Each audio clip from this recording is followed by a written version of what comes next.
अहले बैत की तारीफ की आड़ में ये अल्लाह को कहां तक गिरा देते हैं। माज़अल्लाह सुनिए, इस जाहिल को सुनिए, इसका नाम है गुलाम अली। अली अल्लाह नहीं है, अली अल्लाह का खालिक है, अली अल्लाह का रब है। अली अल्लाह नहीं है, अली अल्लाह का खालिक है। अल्लाह को अली ने पैदा किया।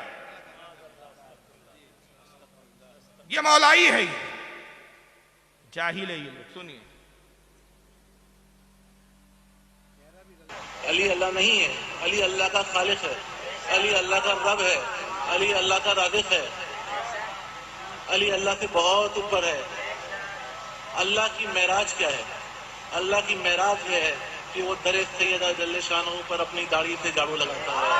माज़अल्लाह, अस्तग़फिरुल्लाह। अल्लाह की मेराज क्या है कि वो दरे सैयदा पर खातून जन्नत फातिमा के दरवाजे पर अपनी दाढ़ी से झाड़ू लगाता है। ये है मौलाई। और हम तो अली के चाहने वाले, इतने जूते मारेंगे खुदा की कसम अली इनको कयामत के दिन कि आप गिन नहीं सकते उनकी मोहब्बत की आड़ में। और यहां तक के हमारे नजदीक रिवायत क्या है, पहले मैं अपनी एक रिवायत बताऊं। कयामत के तो मैंने अपनी किताब सिरुल सलात में लिखी, सुनिए, कयामत कायम होंगी, सब फना हो जाएगा, कुछ नहीं रहेगा। ये हमारे यहां की हदीस है अहले सुन्नत की। सब फना हो जाएगा। रब फरमाएगा, कहां है वो जाबिर, वो बादशाह जो अपनी बादशाह पर घमंड करते थे? कहां है वो दौलतमंद जो अपनी दौलत पर इतराते थे? कहां है वो हुस्न वाले जो अपने हुस्न पर नाज करते थे? कहां है वो जाबिर जो लोगों पे जब्र करते? हुजूर आपको देखना चाहता हूँ, हुजूर आपको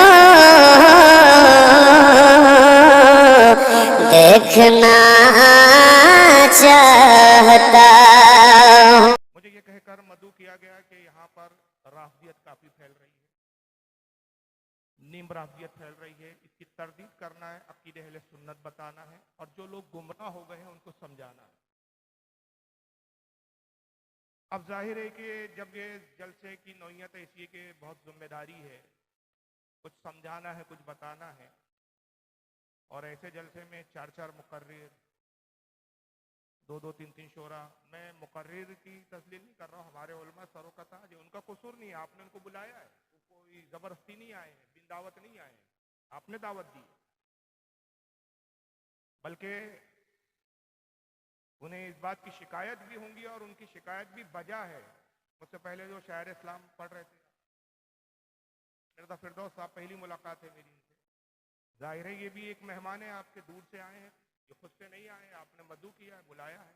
फ्लाइट से आए हैं, फ्लाइट का सफर ट्रेन के मुकाबले में ज्यादा तकलीफ दे होता है बाज़ औक़ात। कहने में लगता है कि फ्लाइट का सफर आसान है, लेकिन बैठे बैठे पीठ अकड़ने लगती है। ट्रेन में कम से कम आदमी सो लेता है, खा लेता है, पी लेता है। वाया फ्लाइट हो तो 12-12 घंटे लगते हैं पहुंचते। सर मेरी तो डायरेक्ट फ्लाइट थी तो मैं जल्दी आ गया, लेकिन गालिबन आपकी वाया हो डायरेक्ट ही चलिए। लेकिन बहरहाल कई बार वाया फ्लाइटें होती है ज्यादातर। वाया मतलब एक जगह जाइए, फिर वहां पे उतरिए, फिर 5 घंटे 4 घंटे दूसरी फ्लाइट का इंतजार कीजिए, 12-12 घंटे लग जाते हैं। 12-12 घंटे सिर्फ महज कुर्सी पे बैठना और तकलीफ गुजार होता है। चलिए खैर, वो रुदात नहीं सुनाना मकसद है। तो मैं ये समझ नहीं पा रहा हूँ कि इतने सारे मुकर्रिरों को आप जमा कर लेते हैं रात के 3-3, 4-4 बजे जलसे चलते, इसका मकसद क्या है, इसका हासिल क्या है? कोई खतीब इत्मीनान से गुफ्तगू नहीं करता। हर खतीब को जल्दी थी, क्यों? उसे अपनी बात भी रखनी है और बाद वाले खतीब के भी वक्त का ख्याल रखना। शायर साहब भी मैं समझता हूँ हमारे नात खां अपनी तबीयत के एतबार से, जो उनका मिजाज है, उस हिसाब से वो नात खानी नहीं कर पाए, ना बोल पाए, क्योंकि उनको अब मेरा वक्त देखना था। जाहिर है वो और अगर थोड़ा पढ़ते तो फिर मैं नाराज होता, या आप भी नाराज होते कि ज्यादा वक्त हो गया। तो कसूर आपका है। तो जलसा भाई ऐसा रखिए, हमारे यहाँ जो जलसे होते हैं कामयाब जलसे होते हैं, मौजू के मुताबिक होते हैं। इंटरनेट पे आप मेरी तकरीर सुनिए, एक एक मौजू पर पूरी पूरी गुफ्तगू भरपूर होती है और सुनने वालों की इस्लाह होती है। सैकड़ों लोग तौबा कर चुके हैं, और ये मैं अपनी तारीफ नहीं कर रहा हूँ, तौबा करने वाले ऐसे सैकड़ों हैं जिन्होंने अपने वीडियो खुद बनाकर नेट पे डाले कि हमने फारूक साहब की तकरीर सुन के तौबा की। तो ये फायदा तब होगा कि जब वक्त भरपूर हो, बात समझाने के लिए इत्मीनान हो, सुकून हो, और सामने वाले को हम समझाए कि भाई तुम गलत चले गए हो, मजहब अहले सुन्नती हक मजहब। ये गुफ्तगू तब होगी कि जब सुकून और इत्मीनान हो। वक्त अच्छा हो। अब ऐसा वक्त कि जब कुछ ऊँग रहे हैं, कुछ चले गए हैं, अब ऐसे वक्त में बेदार होइए, जागिए, हाथ उठाइए, सर उठाइए, सर हिलाइए। अब ऐसा बोल बोल के बेदार करना, ये ऐसा है कि ज़बरदस्ती की, मतलब बोलते हैं ना कि चाबुक लगा लगा के चलाने वाली बात। जो सुनने सुनाने का बेहतरीन वक्त होता है वो 10 और 11 का दरमियानी वक्त होता है, उस वक्त खतीब होना। लिहाजा मेरी गुजारिश है इंतज़ामिया से कि आइंदा अगर जलसा करे, कोई फ़र्ज और वाजिब नहीं है कि रात भर जलसा चलाए, कोई अल्लाह के रसूल की हदीस नहीं है, कोई कुरान का हुक्म नहीं है कि रात भर जलसा चलना चाहिए और 4 मुकर्रिर हो। 2 मुकर्रिर बुलाइए आप, और जो 2 है उनको अगले साल बुलाइए। इस साल जैसे मुझे इस साल बुला लिया, अगले साल आप मुझे मत बुलाइए, आप किसी और खतीब को बुलाइए, भरपूर बुलवाइए उनसे। और मैं बताऊं आपको कि वो जलसे कामयाब है। मेरे जलसे जिस तरह से होते हैं, अल्हम्दुलिल्लाह तहदीस नेमत पे कह रहा हूं कि कामयाब जलसे होते हैं और उसका फायदा होता है। मेरे अपने जलसे का मिजाज यह है कि पहले मैं तकरीर कर लेता हूं और उसके बाद सिर्फ 1 घंटा इस बात के लिए मैं देता हूं कि जिसको जो पूछना है पूछ ले। हम सवाल जवाब का भरपूर मौका देता हूं कि जो एतराज करना है कर लो।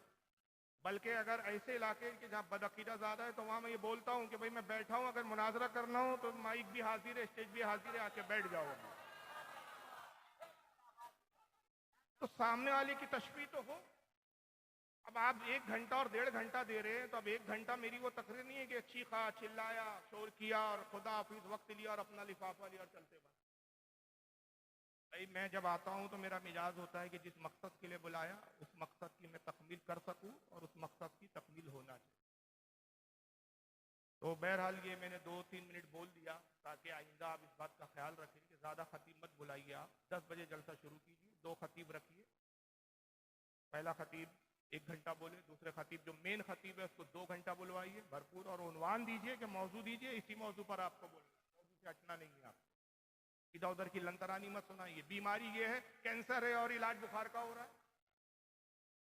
क्या फायदा ऐसी तकरीरों का? अरे जो मर्ज है उस पर इलाज करवाइए आप, और वो इलाज तभी होगा कि जब डॉक्टर को टाइम दिया जाए। डॉक्टर साहब से कह रहे बीमारी तो कैंसर है, डॉक्टर साहब 5 मिनट में जो करना है कर लो। अरे भाई मरीज मर रहा, 5 मिनट में नहीं है, 5 मिनट में ब्लड प्रेशर चेक नहीं कर सकता, तो वक्त भी तो चाहिए। तो बहरहाल ये आइंदा ख्याल रखिए कि 2 मुकर्रिर बुलाइए, 1 शायर बुलाइए, 3 से ज़्यादा नहीं, और जलसा कोई ज़रूरी नहीं 2 बजे तक चलाइए, ख़त्म कर अगर फ़ायदा चाहते हैं। और फिर अगर आपने रस्म बना रखी है तो फिर आपकी, अगर तफरी है, इंटरटेनमेंट है, जलसे का नाम इस्लाह नहीं है, तो फिर आप फजर की अजान यहाँ से करवाइए, किसी के बाप को क्या पड़े। अब जिसको मिजाज सूट करेगा वो आएगा आपके जलसे, जिसको नहीं सूट करेगा वो नहीं। चलिए बहरहाल अगर मैंने जो बोलना था बोल दिया। अब आपकी मर्जी है कि आप इस्लाह इसको कबूल करें ना करें, लेकिन मेरे जो दिल में था मैंने उसको रख दिया आपके सामने। चलिए बहरहाल कायनात में अंबिया के बाद जो सबसे अफजल तरीन जाते हैं, जो शख्सियात है, वो सहाबा की जमा, और इस पर इजमा है, किसी का इख्तिलाफ नहीं। पूरी कायनात में अंबिया के बाद सबसे अफजल तरीन जो जाते हैं, जो शख्सियात है, वो सहाबा की जमा।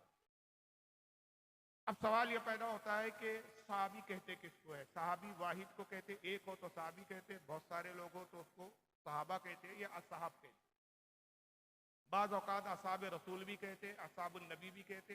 असहाब के मायने, सहाबी के मायने होते साथी, लुग़वी मायने है साथी।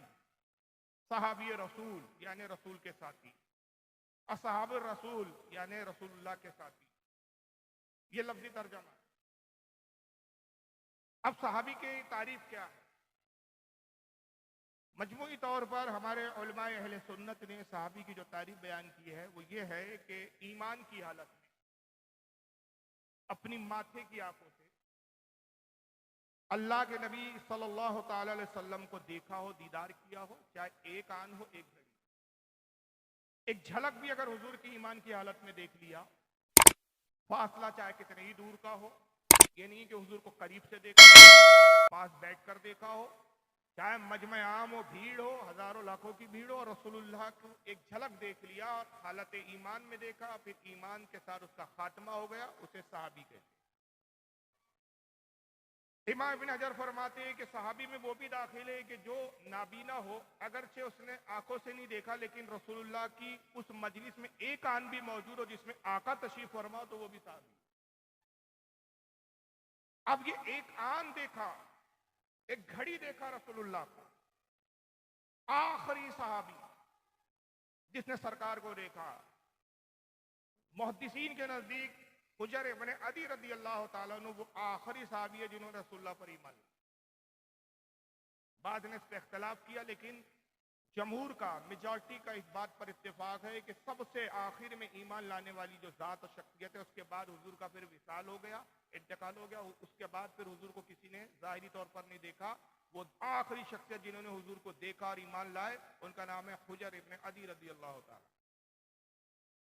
हजरत हुजर इब्न अदी आखिरी सहाबी, बल्कि उलमा ने कहा कि उन्होंने देखा, देखने के साथ कुछ वक्त हुजूर की इब्तिदा में नमाजें भी पढ़ी। मगर एक ऐसे सहाबी का आप तस्वुर कर ले कि अगर बिल फर्ज एक ऐसा सहाबी हो कि जिसने हुजूर को एक आन देखा, एक घड़ी देखा, एक सेकंड देखा, एक सेकंड कलमा पढ़ा, एक सेकंड देखा, घर चला गया, इंतकाल हो गया ईमान पर। मकाम और मर्तबा यह है कि अपने वक्त के गौसे आजम से अफजल,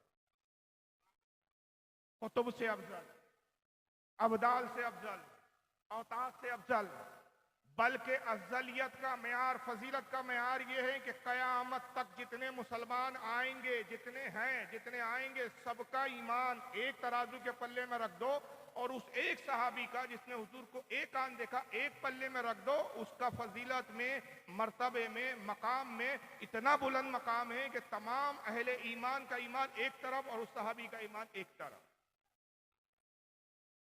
ये फजीलत किसने दिलाई उस सहाबी को? ये दर्जा और मकाम उस सहाबी को किस बुनियाद पर मिला? नबी करीम सल्लल्लाहु अलैहि वसल्लम का दीदार करने पर। ईमान की हालत में अंदाजा लगाइए, जिसको देखने पर यह अजमत है कि वो गौस से अफजल हो जाए, कुतुब से अफजल हो जाए, तो वो जात जिसको देखा जा रहा है वो कितनी बुलंदो बाला जात है, उसका क्या मकाम होगा? अगर एक शख्स ने ईमान लाया, रसूलुल्लाह को देखा, लेकिन नऊज़ुबिल्लाह माअज़ल्लाह मुर्तद हो गया, इस्लाम से फिर गए, खात्मा कुफ्र पर हो रहा है साहबी। बहुत से ऐसे लोग हैं कि जिन्होंने हुजूर को देखा लेकिन हालत कुफ्र में देखा, कुफ्र पर मर गए, जैसे अबू जहल, उतबा, शैबा, वलीद इब्न मुगीरा। इन्होंने रसूलुल्लाह को देखा, बारहा देखा, लेकिन ईमान नहीं लाए, साहबी नहीं कहा जाए। बहुत से वो है जिन्होंने हुजूर को देखा, ईमान लाए, सरकार की इक्तदा में नमाजें भी पढ़ी, हुजूर के साथ जिहाद भी गया, लेकिन ज़कात के मुनकिर हो गए, इस्लाम से फिर गए, मुर्तद हो गए और उसी इर्तिदाद पर, उसी कुफ्र पर मर गए, अब साहबी नहीं। तो साहबी के लिए शर्त यह है कि ईमान की हालत में देखिए और खात्मा भी ईमान बिल खैर हो। अब बहुत से लोग इस जमाने में शुबात पैदा करते हैं कि भाई क्या हर कोई रदी अल्लाह अन्हु फला ने ये किया, फला मुनाफिक थे, हुजूर के तो बहुत से साहबा मुनाफिक थे। हम कहते हैं तुमसे बड़ा बेवकूफ नहीं, जो सहाबी है वो मुनाफिक नहीं और जो मुनाफिक है वो सहाबी नहीं। तो पता चला कि तुम इल्म की ऐन को भी छुए नहीं हो अभी। जिसका सहाबी होना साबित हो गया वो मुनाफिक नहीं, और जिसका मुनाफिक होना साबित हो जाए वो सहाबी नहीं। दोनों सिफतें मुतसाविय एक हो ही नहीं सकती। ये दोनों सिफतें ऐसी है जैसे जमीन और आसमान जो एक नहीं हो सकते। जैसे जमीन और आसमान एक नहीं हो सकते, वैसे मुनाफिक सहाबी नहीं हो सकता और सहाबी मुनाफिक नहीं हो सकता। अब जिनके बारे में कुरान और हदीस में कह दिया गया, अल्लाह के नबी ने फरमा दिया, बता दिया ये मुनाफिक है, उन्हें मुनाफिक समझना जरूरियात दीन में। और जिनके बारे में हदीस खामोश, रसूल खामोश, कुरान खामोश, अब कोई बदबक कहे कि ये मुनाफिक थे, फुला मुनाफिक थे, फुला मुनाफिक थे, तो गोया या तो वो नब्वत का दावेदार है, क्योंकि मुनाफिकत एक ऐसी चीज है कि जो दिल की कैफियत का नाम है। मुनाफिक उसे कहा जाता है कि जाहिर में इस्लाम बताता है, अंदर बातिन में कुफ्र को रखता है, और ये अंदर कुफ्र छुपा है। इस अंदरूनी कैफियत को जानने वाला या तो नबी हो या वक्त का बहुत बड़ा वली कामिल हो। आप न वली है न नबी है, तो आपको कैसे पता चला कि फुला मुनाफिक है? तो या तो आप नबुव्वत का दावा कर रहे हैं, तो तुमने उसको, उस सहाबी को मुनाफिक कहकर उस सहाबी का कुछ नहीं बिगाड़ा, बल्कि अपने ईमान का बेड़ा गर्क कर दिया। तो ये चीजें याद रखिए। अब इन तमाम सहाबा में सबसे अफजल तरीन जात किसकी है? हजरत सैयदना अबू बकर सिद्दीक रदी अल्लाह ताला। और इस पर इजमा है। इजमा किसका? मौलियों का नहीं, बरेली के आलिमों का नहीं। इसलिए नहीं कि आला हजरत ने कह दिया अबू बकर सिद्दीक सबसे अफजल है तो हमने कहा, आला हजरत ने कहा तो हम मानते हैं। अबू बकर सिद्दीक तमाम अंबिया के बाद, तमाम सहाबा में, तमाम इंसानों में, हुजूर की तमाम उम्मत और पिछले अंबिया की उम्मत में अंबिया के बाद सबसे अफजल तरीन है। इस पर इजमा किसका है? सहाबा इकराम का इजमा। और इस इजमा पर मोहर किसकी है? रसूलुल्लाह सल्लल्लाहु तआला अलैहि वसल्लम की मोहर। हुजूर ने खुद अपने जमाने जाहिरी में बता दिया कि अबू बकर सिद्दीक से अफजल मेरे असहाब में कोई नहीं। वक्त की तंगदामा नहीं है, वरना मैं आपको वो हदीस स्कैन भी दिखाता, वो किताबें भी दिखाता, उनके हवाले भी देता। हुजूर ने अबू बकर सिद्दीक की अफजलियत पे मोहर लगाते हुए मुख्तलिफ मकामात पर मुख्तलिफ हदीसें इरशाद फरमाई। एक मकाम पे फरमाया कि लोग, अबू बकर का मकाम ये है कि अगर एक पल्ले में अबू बकर का ईमान रख दिया जाए और कयामत तक की मेरी तमाम उम्मत का ईमान दूसरे पल्ले में रख दिया जाए तो अबू बकर का ईमान सब पर वजनी और भारी। दूसरे मकाम पे फरमाया कि लोग अबू बकर से सबकत ना करो। अंबिया के बाद न किसी पर सूरज तुलू हुआ न गुरूब हुआ सिवाय अबू बकर के, कि जो सब में अफजल तरीन है। मैं अबू बकर सिद्दीक की फजीलत में एक बात अर्ज करता चलूं। इसको बहुत सारे मुतअद्दिद उलमा ने लिखा है। एक दो नहीं, सैकड़ों हवाले हैं कि हजरत जिब्रील अलैहिस्सलाम सरकार की खिदमत में हाजिर होते, अर्ज करते या रसूलल्लाह, अल्लाह रब्बुल इज्जत ने मुझे भेजा है और रब इरशाद फरमाता है कि मैं महबूब के पास जाऊं और हुजूर सल्लल्लाहु अलैहि वसल्लम अपने जिस सहाबी का तस्करा सुनना पसंद करें मैं उस सहाबी का तस्करा करूं। तो अल्लाह के नबी बताइए कि मैं किस सहाबी का तस्करा करूं, आप किस सहाबी के बारे में सुनना चाहते हैं? सरकार ने फरमाया कि मेरे उमर के बारे में बताओ। जिब्रील, उमर की क्या फजीलत है? जिब्रील अलैहिस्सलाम अर्ज करते या रसूलल्लाह, उमर रदी अल्लाह तआला अन्हु की फजीलत का यह आलम है कि जितने वो जमीन में मशहूर नहीं है उससे ज्यादा आसमानों में उनकी शोहरत। उनकी तारीफ और तौसीफ फरिश्ते करते हैं।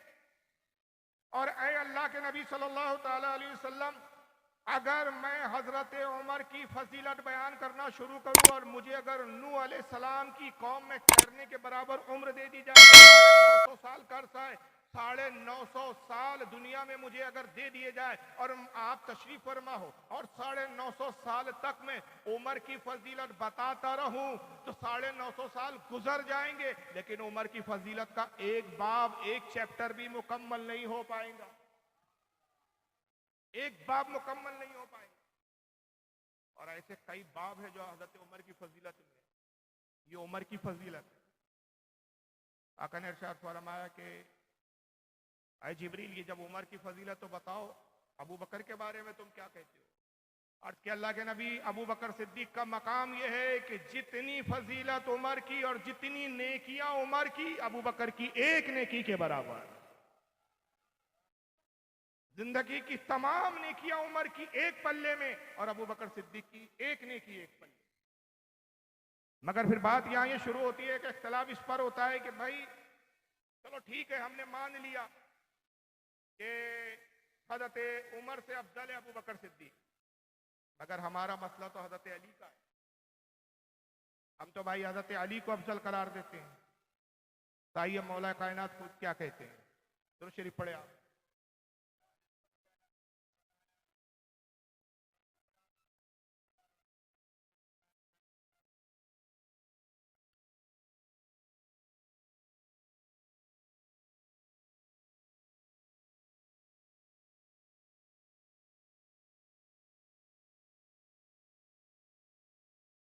एक बार और दुरूद शरीफ पढ़े। अल्लाहुम्मा सल्ली अला सय्यिदिना मुहम्मद व अला आलिहि व अस्हाबिहि व बारिक वसल्लम या रसूलल्लाह सल्लल्लाहु अलैहि वसल्लम। तो बहस तो इस पर है कि भाई हम अली को पहले नंबर पर मानते हैं। सवाल ये पैदा होता है कि क्या ये कुरान और हदीस है या सहाबा का इजमा है या आपकी तबीयत है?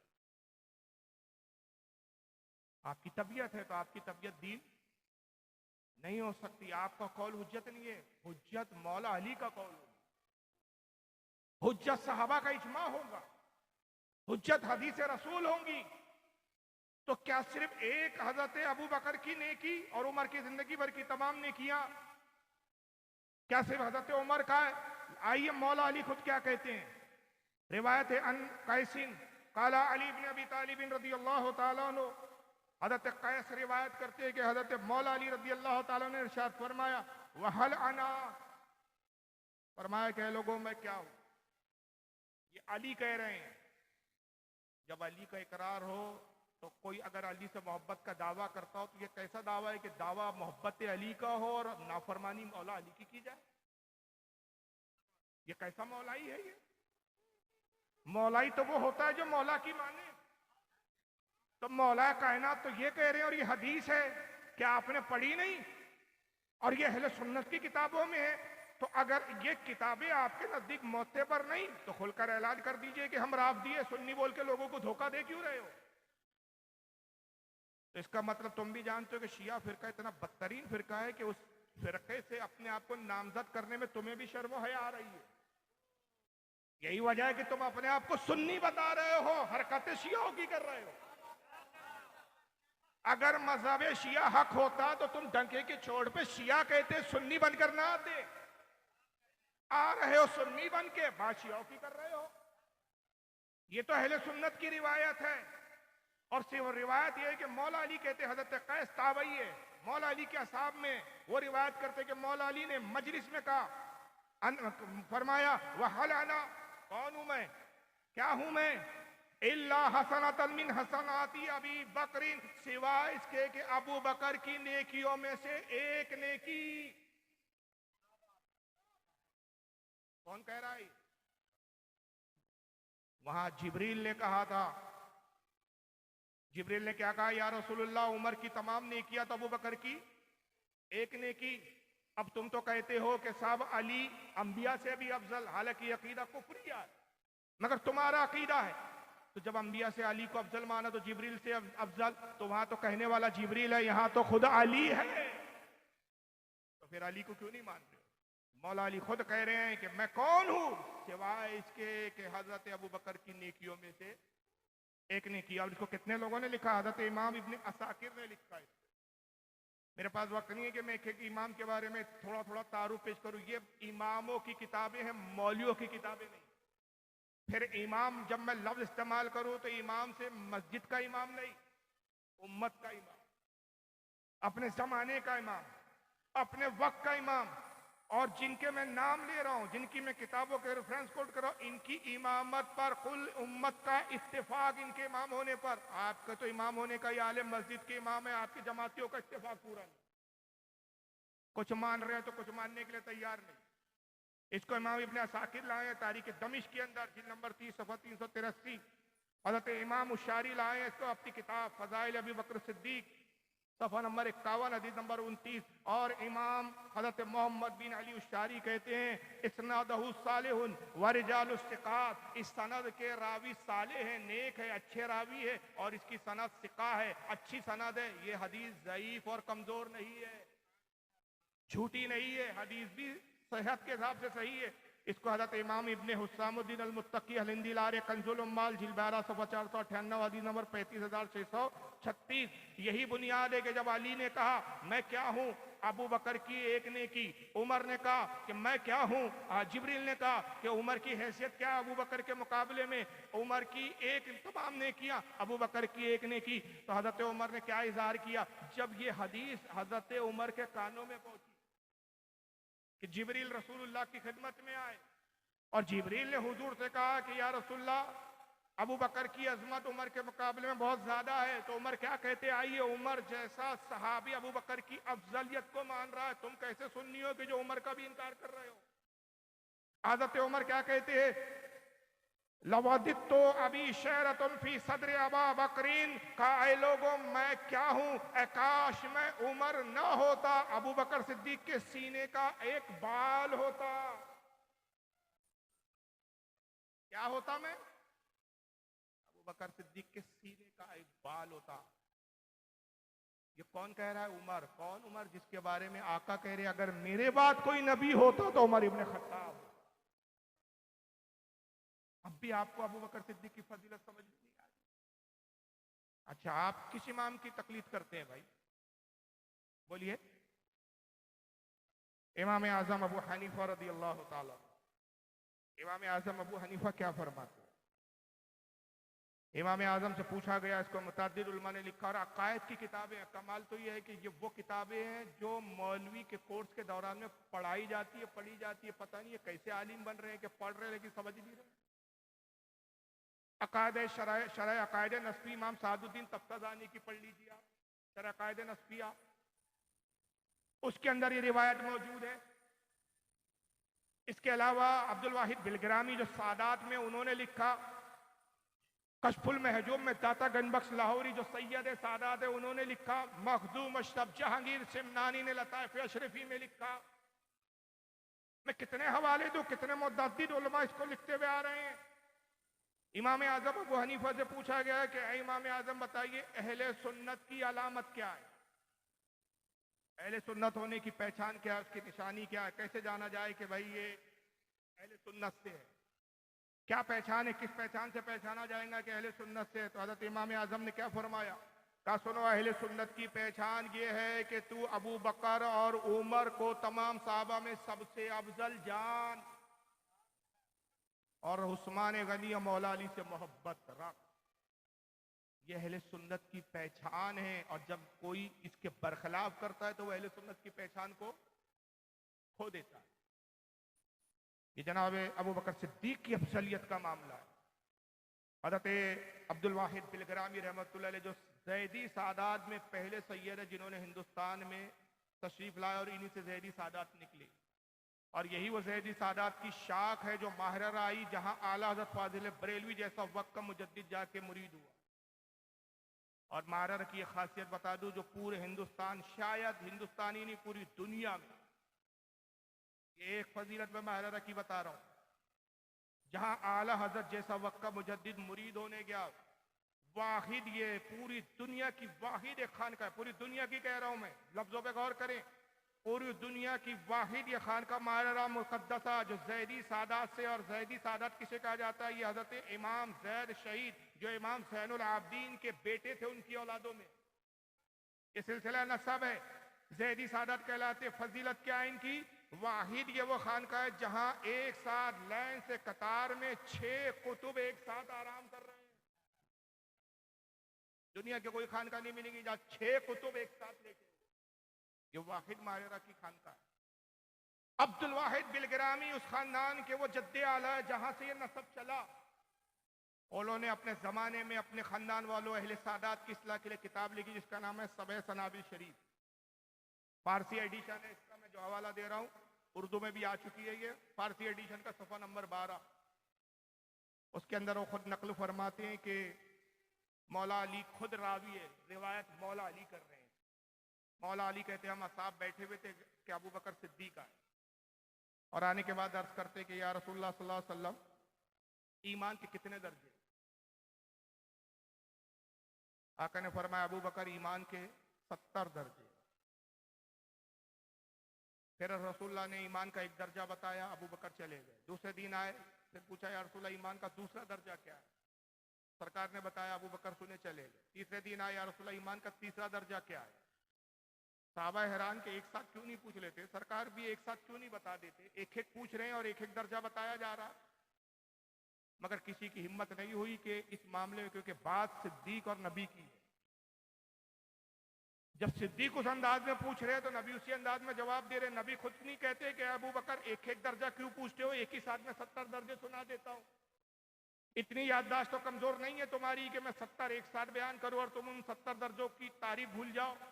हुजूर भी एक दर्जा ही बताते, यहां तक कि 70 दिन गुजरे। जब 70वां दिन था तो साहबा ने कहा या रसूलल्लाह अजीब बात है, 70 दिन तक अबू बकर आते रहे, एक एक दर्जा पूछते रहे, आप एक एक दर्जा बताते रहे। सरकार एक साथ में अबू बकर ने पूछा ना, एक साथ आपने बताया, इसकी हिकमत क्या है? आका ने कहा सुनो, अबू बकर आते, ईमान का दर्जा पूछते, चले जाते। जब दूसरे दिन आते तो जो दर्जा मैंने बताया होता उस पर फायज होते। तीसरे दिन आते, मैं ईमान का दर्जा बताता, वो उस पर फायज होते।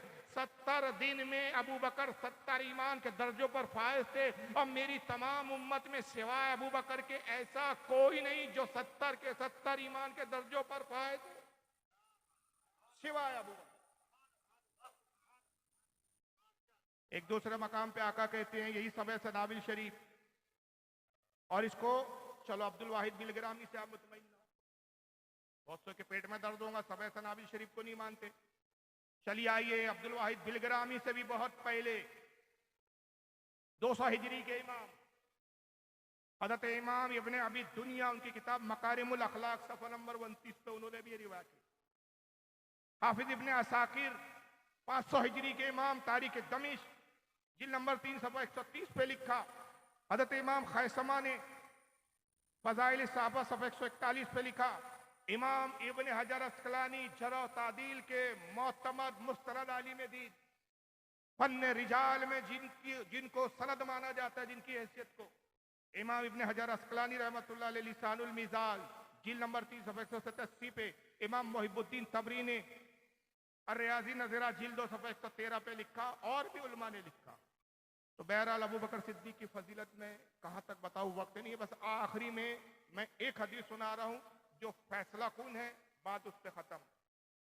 गोया कहा जाता है ना कि किस्सा मुख्तसर, लेकिन वो चीज बताने से पहले आपसे हम एक सवाल करूं। अहले सुन्नत व जमात में हम सुन्नी है, याद रखिए, कुरान के बाद सबसे अफजल मुस्तनद मोतमद मोतबर कौन सी किताब मानी जाती? बोलिए, पब्लिक बोले आप ना। बुखारी। इत्तेफाक है ना इस पर उम्मत कि भाई सही बुखारी कुरान के बाद क्या है, उसकी कोई रिवायत ज़ईफ नहीं। आइए सही बुखारी से ही पूछें कि भाई बादअज़ अंबिया कौन अफजल है, तो मैं आपके सामने बुखारी का सफ़ा दिखा देता हूं। यह है आपके सामने स्क्रीन पे बुखारी, पब्लिक को दिख रही है, इधर भी स्क्रीन है कि नहीं अवाम की तरफ?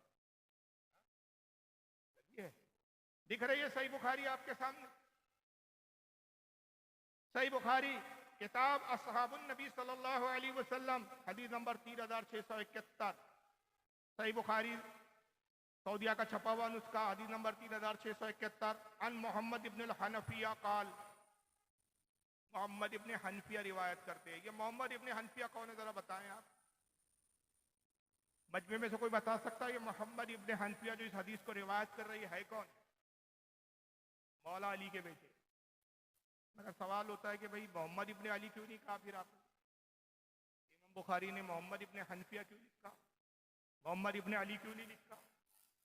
ये सैयदा खातून जन्नत के विसाल के बाद जो मौला अली ने दूसरा निकाह किया, उनसे ये पैदा हुआ मोहम्मद इब्न हनफिया। इमाम हसन इमाम हुसैन के भाई है, मौला अली के साहबजादे, जंग सिफ़ीन जमल में शरीक रहे, बड़े बहादुर और जाबाज थे। तलवार चलाने में महारत का यह आलम था कि सिफ़ीन में उलमा ने लिखा कि जब मैदान में पहली बार सिफ़ीन में शरीक हुए और जब सिफ़ीन में लड़ने आए तो लड़ने का अंदाज ये था कि मौला अली की शुजाअत इनके बाजों में थी। अपने पैर को ऐसा खड़ा कर दिया, सिर्फ हाथ से तलवार हिलती थी, कदम आगे पीछे नहीं होते थे, सिर्फ तलवार हिलती थी और दुश्मन मारा जाता था। ये बहादुरी का आलम। मौला अली इन्हीं को हर जंग में भेजा करते थे। किसी जलन खोरे ने माज़अल्लाह अहले बैत में रंजिशें पैदा करने के लिए एक बार कहा कि मोहम्मद इब्न हनफिया, बड़ी अजीब बात है, अली के बड़े बेटे तुम्हारे बड़े भाई मौजूद है, हसन भी मौजूद है, हुसैन भी मौजूद है, मगर हमने देखा है कि जब सख्त मार्का आता है, सख्त मुश्किल आती है, दुश्मन जरा वजनी होता है, भारी होता है, तो अली तुम ही भेजते, अपने बेटे हसन को क्यों नहीं भेजते, हुसैन को क्यों नहीं भेजते? मकसद क्या था कि ये मोहम्मद इब्न हनफिया के दिमाग में, हाँ ये बात तो है कि जहाँ खतरा होता है अब्बा जान मुझे ही भेजते, अपने दो बेटों से मुझसे ज्यादा मोहब्बत करते ताकि इनमें रंजिशें आ जाए। वो अली का खून था। सामने वाली की साजिश को समझ कर उसने कहा मरदूद, आपने कहा मरदूद खामोश हो, वसवसे डालता है, शैतानी काम फेल करता है। मौला अली मेरे वालिद मुझे इसलिए भेजते हैं कि हसन और हुसैन मेरे बाबा की आंखें हैं और मैं अपने बाप का बाजू हूं, काम बाजुओं से लिया जाता है, आंखों से नहीं।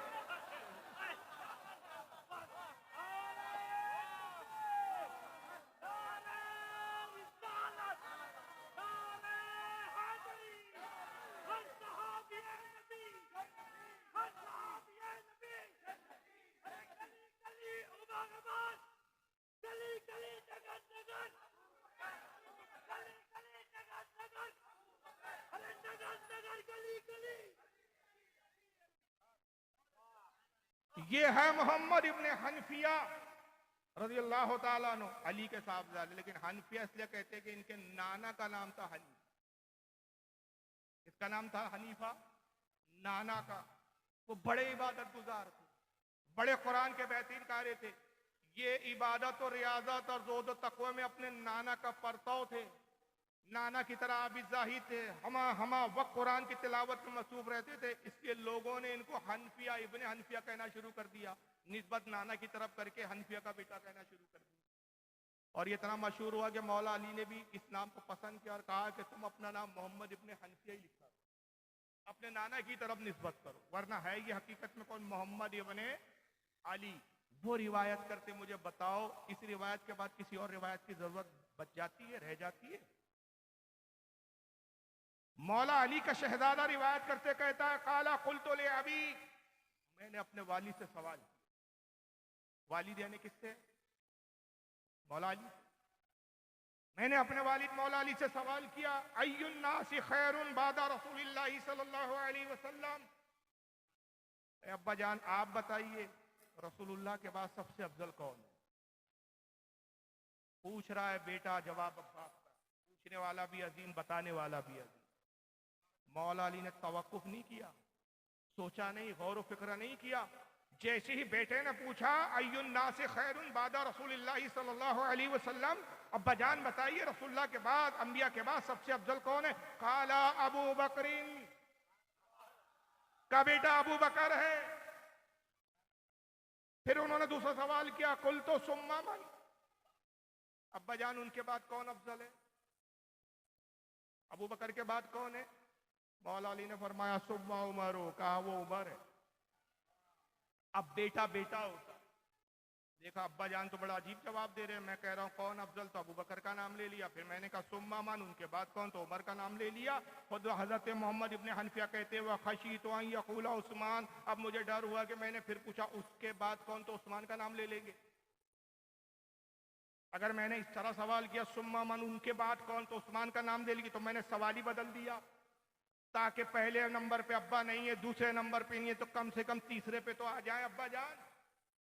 तो अब सवाल बदला और कहा कुल तो सुम्मान था, अब्बा जान उनके बाद तो आप अफजल है, उमर के बाद तो आप अफजल है। काला माना इल्ला रजूलुन मिनल मुस्लिमीन, कहा नहीं बेटा इस अफजलियत में मुझे कहाँ ला रहे हो, मैं तो मुसलमानों में से एक आम मुसलमान हूं।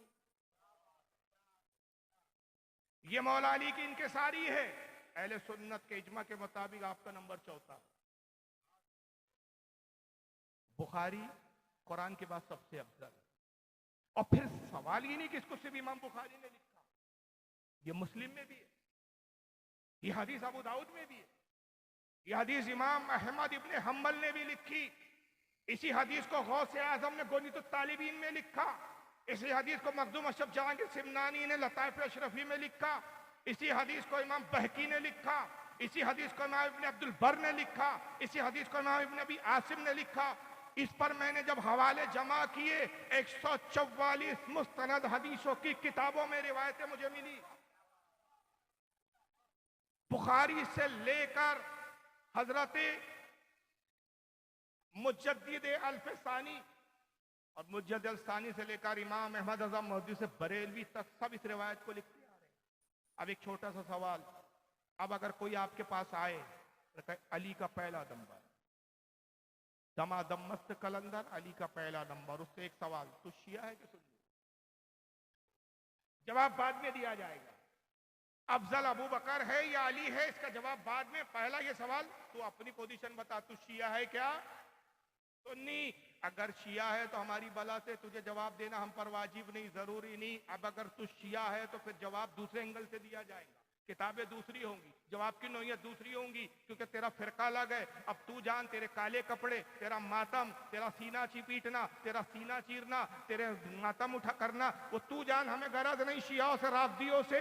और अगर तू सुन्नी है तो बता कैसा सुन्नी है जो बुखारी को नहीं मानता, तू कैसा सुन्नी है जो मुस्लिम को नहीं मानता, फिर तू कैसा सुन्नी है कि जो मुस्नद अहमद को नहीं मानता, तू कैसा सुन्नी है जो गौसे आजम को नहीं मानता, तू कैसा सुन्नी है जो दाता गंज लाहौरी को नहीं मानता। तो तू सुन्नी नहीं है, तू एजेंट है, और हमारे बीच आकर तो हमारे अहले सुन्नत पे दरार पैदा करना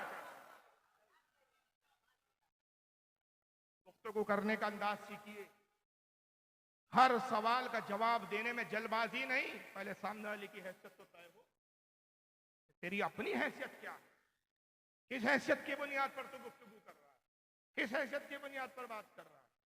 और अगर तू शिया है तो फिर हम तुझे क्यों समझा? अल्लाह ताला ने तुझ पर एक ऐसा अजाब मुसल्लत कर दिया कि जिसमें हम मुदाखलत कर नहीं सकते। हर साल वो वक्त आता है, तू सीने पीटता है, चाकू से अपने सीने चाक करता है, खून निकालता है। तो मैं तो ये कहता हूं कि अल्लाह ने कुदरत का इंतजाम, कुदरती इंतजाम हो गया कि जिस दिल में मोहब्बत अबू बकर उमर न हो, वो दिल और वो सीने इसी लायक हैं कि कूटे जाएं और पीटे जाएं।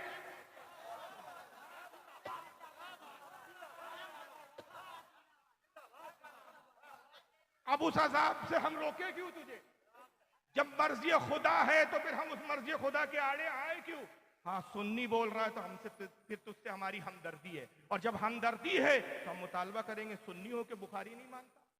अरे बुखारी को छोड़, सुन्नी हो के मौला अली की नहीं मानता? मौला ही बोल के मौला अली का इनकार कर रहा है। मौला अली कह रहे हैं कि मेरे अंबिया के बाद सबसे अफजल अबू बकर सिद्दीक है, और तू कह रहा अली का पहला। मौला अली तुझसे राजी नहीं होंगे, बल्कि तुझे जूते मारे। मौला अली की जो बात मैंने नहीं की, जो दावा मैंने नहीं किया, तू कौन होता है दावा करने वाला? तू क्या शरीयत बना रहा था?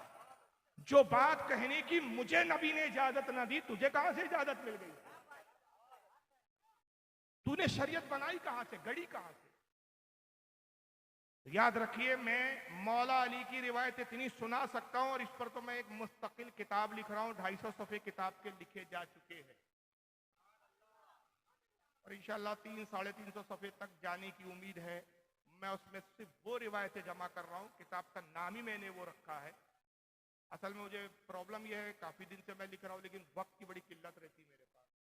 जलसे भी रहते, घरेलू मामलात भी रहते, खानदानी मामलात भी रहते, और भी बहुत से मसरूफियात है। वक्त थोड़ा थोड़ा मिलता है तो मैं घर पे जब फुर्सत में होता हूँ थोड़ा बहुत, तो फिर किताब पे काम करता हूँ। अल्लाह करे वो किताब मुकम्मल हो तो इंशाअल्लाह अहले सुन्नत जब देखेंगे तो तबीयत खुश हो जाएगी। किताब का नाम है फज़ाइल अबू बकर उमर बज़माने अली हैदर।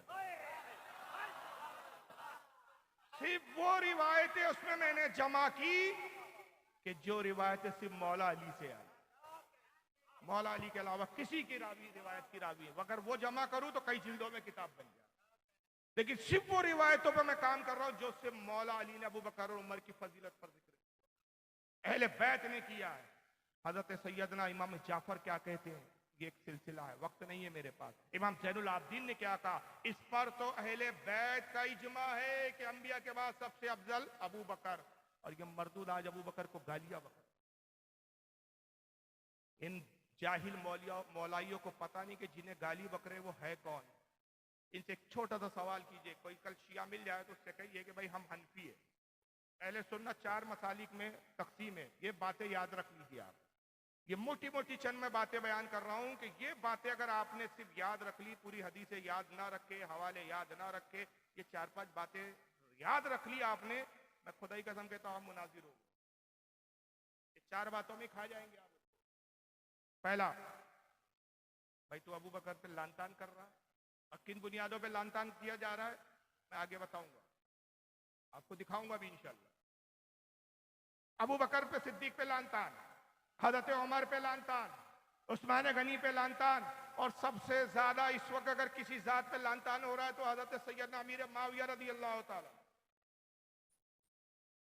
अमीर मुआविया से शुरू होते हैं, हिम्मत बढ़ती है, उस्मान गनी तक जाते हैं, हिम्मत बढ़ती है, उमर तक आते हैं, उमर के बाद फिर अबू बकर सिद्दीक तक, और फिर कहीं का नहीं रहता, घर का न घाट।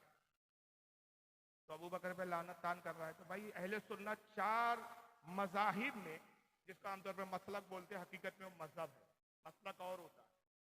4 मज़ाहिब में मुनक़सिम है अहले सुन्नत। 4 मजहब में हम लोग तकसीम है। एक है हनफी, दूसरा है शाफई, तीसरा है मालिकी, और चौथा हम्बली। हम हिंदुस्तान में जो अक्सरियत मुसलमानों की वो हनफी है। आप उधर को चले जाएं, बंबई के कुछ इलाके हैं, केरला वगैरह चले जाएं, बंबई के कुछ उधर आगे में गोवा की तरफ के इलाके, वहाँ कुछ शाफई मिल जाएंगे। और अल्हम्दुलिल्लाह मैं उन शाफइयों में गया हूँ, मेरे जलसे होते हैं, प्रोग्रामात होते हैं। चेन्नई गया हूँ मैं, चेन्नईयों में जलसे होते हैं, वहाँ शाफई बुलाते। और ये वो शाफई है कि मसलकन मजहबन शाफई है, लेकिन मसलक आला हजरत के पाबंद, अकीदा आला हजरत वाला है। बाद इसमें ताजु शरिया के मुरीद है, बाद इसमें मुफ्ती शरीफुल हक साहब के मुरीद है, बाद हजरत मौदी से कबीर के मुरीद है। यानी मुरीद हमारे ही अक्सर बुजुर्गों से है मजहबन शाफई। 4 मज़ाहिब में हम लोग मुनकसिम है, हम लोग हनफी है। इनसे पूछे कि भाई आप शिया हो, शियात से आपको हमदर्दी है, तो शिया जिस फिक्र पर अमल करते हैं, जिस मजहब पर अमल करते हैं, जिस इमाम से मसाइल का इंतसाब करते हैं, उस इमाम का नाम क्या है और उस फिक्र को क्या कहते हैं? मजमे में कोई बता सकता? जो बता दे मैं समझूंगा इस इलाके का बहुत पढ़ा लिखा होशियार आदमी। ठीक है, जाफरिया माशाल्लाह, अल्लाह सलामत।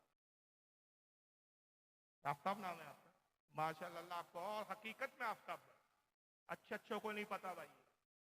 फ़िक़्ह हन जाफरिया पर अमल करते हैं वो, और फ़िक़्ह जाफरिया पर जो कौन है, फ़िक़्ह जाफरिया से मुराद उनकी इमाम जाफर सादिक, पूरा मजहब शिया इमाम जाफर सादिक के उसूल और उनकी बुनियादों पर टिका हुआ है। मगर जरा इनसे पूछिए एक सवाल कि तो अबू बकर पे लानतान कर रहा है, इमाम जाफर की माँ का नाम क्या है? पता तो चले कि किस खानदान को गाली बक रहा है। हजरत इमाम जाफर की माँ का नाम क्या है? ना पता हो तो मुझसे ले जाओ, शिया किताबों से भी साबित करूंगा। ये उसूल काफी के अंदर नसब लिखा है। ये शियाओं की बाद कुरान सबसे मोतबर किताब मानी जाती है। वो बुखारी को नहीं मानते शिया लोग, याद रखिए। वो मुस्लिम को नहीं मानते। हाँ, मौलाई से बात करेंगे तो हम बुखारी मुस्लिम दिखाएंगे कि अगर तू सुन्नी है तो बुखारी से मान, वरना ऐलान कर दे मैं शिया हूं। और अगर तू ऐलान करे मैं शिया हूं तो फिर हम अब बुखारी नहीं करेंगे, हिलाएंगे, हम उसूल काफी लाएंगे। हम फिर मल्ला यदुल फकील आएंगे। ये शियाओं की मोतबर किताबें है, ये कुतुब अरबा इनके की, ये शेख सदूक है इनके लिखने वाले, इनके जनाब याकूब कुलैनी है। उसूल काफी के बारे में लिखा गया कि इमाम मेहदी को दिखाई गई थी, उन्होंने इसका नाम उसूल काफी रखा, कहा कि हाजा काफी शियातेना, ये हमारे शियाओं के लिए काफी। इन किताबों में नसब लिखा है इमाम जाफर सादिक। इमाम जाफर से रिवायतें जमा की गई है। इमाम जाफर सादिक की वालिदा का नाम है उम्मे फरदा। क्या नाम है? उम्मे फरदा के वालिद का नाम है हजरत कासिम, और हजरत कासिम के वालिद का नाम है हजरत मोहम्मद, और मोहम्मद के वालिद का नाम है हजरत सैयदना अबू बकर सिद्दीक। एक नसब तो उम्मे फरदा का ये है। दूसरा नसब और है हजरत उम्मे फरदा का, उम्मे फरदा की माँ का नाम है अस्मा। उम्मे फरदा जो हजरत इमाम जाफर सादिक की माँ है, उनकी माँ का नाम क्या है? यानी हजरत इमाम जाफर की नानी, उनका नाम है अस्मा। अस्मा के वालिद का नाम है हजरत मोहम्मद इब्ने अबू बकर, और मोहम्मद इब्ने अबू बकर के वालिद कौन है? सैयदना अबू बकर। माँ की तरफ से भी यानी हजरत उम्मे फरदा का नसब अबू बकर पे जाता है, बाप की तरफ से भी जाता है।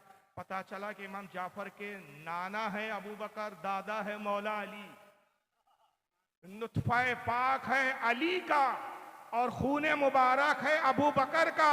जब वो नुतफा पाक और खून पाक मिलते हैं तो वक्त का इमाम इमाम जाफर सादिक पैदा होता है। और उसी बुनियाद पर इमाम जाफर खुद कहते हैं कि अबू बकर ने मुझे 2 बार पैदा किया, इसलिए कि मेरी माँ उम्मे फरदा, बाप की तरफ से भी अबू बकर से नसब मिलता है और माँ की तरफ से भी मिलता है, तो अबू बकर 2 एतबार से मेरे बाप। उनके खानदानी रिश्ते हो, तेरी जात का पता ना बिरादरी का, तो इन खानदान वालों पे लानतान करना। अमीर माविया पे भी बड़ी लानतान हो रही है। करबला के वाकया सुनते हो ना आप? 9 रिश्ते हैं अहले बैत से हजरत अमीर माविया के। कितने रिश्ते अमीर माविया के? और ये तमाम 9 के 9 रिश्ते सिफ़ीन के बाद के, जंग सिफ़ीन के पहले के नहीं है, जंग सिफ़ीन के बाद। तो इस आज के मौलाई से पूछो कि तुझे हजरत अमीर माविया से नफरत क्यों? का अली से लड़े, का तुझे बड़ा समझ में आ गया अली से लड़े। अहले बैत के घर वालों को समझ में नहीं आ रहा था ये हमारे बाप से लड़ा, हम रिश्तेदारी क्यों करें? वो रिश्तेदारी कर रहे हैं और तू जात का ना बिरादरी का, तेरा बाप का पता ना माँ का पता, तू चला इन पे लानतान कर। आदमी को अपनी हैसियत देखनी चाहिए। मैं सिर्फ एक सजरा बता रहा हूं, 9 नहीं बताऊंगा, वक्त नहीं है, फिर वीडियो दिखाने हैं, बहुत तेजी से वक्त गुजर रहा है। मैंने पहले अर्ज किया कि 3 घंटे चाहिए बयान के लिए, लेकिन तंगदामनी बहुत ज्यादा है। सिर्फ एक नसब जो अमीर माविया से अहले बैत का जो खास ताल्लुक है, एक नसब। ये बार आपने सुना है कि आपकी बहन रसूलुल्लाह की ज़ौजा मुताहरा उम्मुल मोमिनीन उम्मे हबीबा। मैं तो दूसरा सिलसिला सिफ़ीन के बाद का सुना रहा हूं। करबला में एक बड़े जाबाज बहादुर, करबला के एक अजीम हीरो का नाम आता है हजरत अली अकबर। नाम सुना है कि नहीं?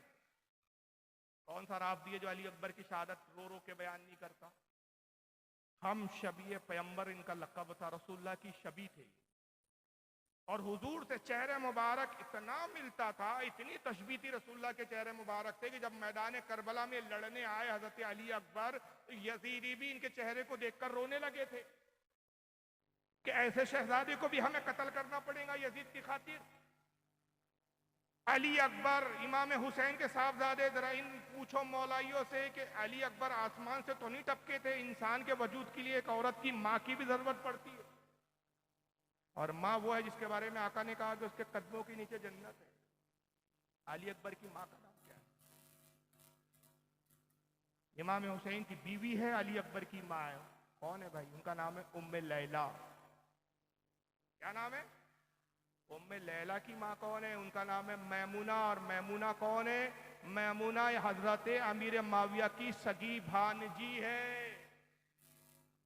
मैमुना अमीर माविया की छोटी बहन, बड़ी बहन उम्मे हबीबा, उनका निकाह रसूलुल्लाह से हुआ। छोटी बहन हजरत मैमुना, उनकी बेटी है हजरत उम्मे लैला। उम्मे लैला का निकाह हजरत इमाम हुसैन से हुआ। इमाम हुसैन और उम्मे लैला से अली अकबर पैदा हुए जो करबला में शहीद हुए। और ये निकाह, ये शादी सिफ़ीन के बाद हुई। तो मैदान सिफ़ीन में लड़ने के बाद, बावजूद जंग करने के बाद, और सिफ़ीन में हुसैन पाक भी मौजूद थे अमीर माविया के खिलाफ, तब भी उस खानदान में रिश्तेदारी की। क्यों की? उन्हें पता था कि हमारी ये जंग कोई कुफ्र इस्लाम की बुनियाद पर नहीं है, अमीर माविया काफिर नहीं है, हमारी जंग उसूल की बुनियाद पर है। और उसूल ये है कि अमीर माविया के नजदीक कातिलाने उस्मान हजरत अली की फौज में थे। उनका मुतालबा था कि कातिलाने उस्मान को हमारे हवाले करो ताकि हम उनसे बदला ले। वजह यह है कि उस्मान गनी उनके चचाजाद भाई थे। चचाजाद भाई उस्मान गनी मेरा हक है कि मैं कातिलाने उस्मान से बदला लूं। और मौला अली की मुश्किल और परेशानी ये थी कि कातिल नामजद नहीं थे, कातिलों के लिए कोई गवाह नहीं था, कोई सबूत नहीं था।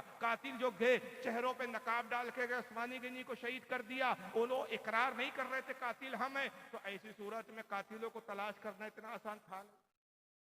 मौला अली कहते थे कि मोहलत दी जाए, ऐसा तो नहीं कि मैं किसी को भी उठाऊं और कातिल बोल के आपको दे दूं। तो मौला अली के अपने मसाइल थे, हजरत अमीर माविया के अपने मामला थे। और उसका नतीजा क्या हुआ कि अहले सुन्नत ने कहा कि हक अली के साथ था, हक पर अली थे। हजरत अमीर माविया से इस मामले में खता इज्तिहादी हुई, लेकिन साहबियत के दर्जे से नहीं गिरे।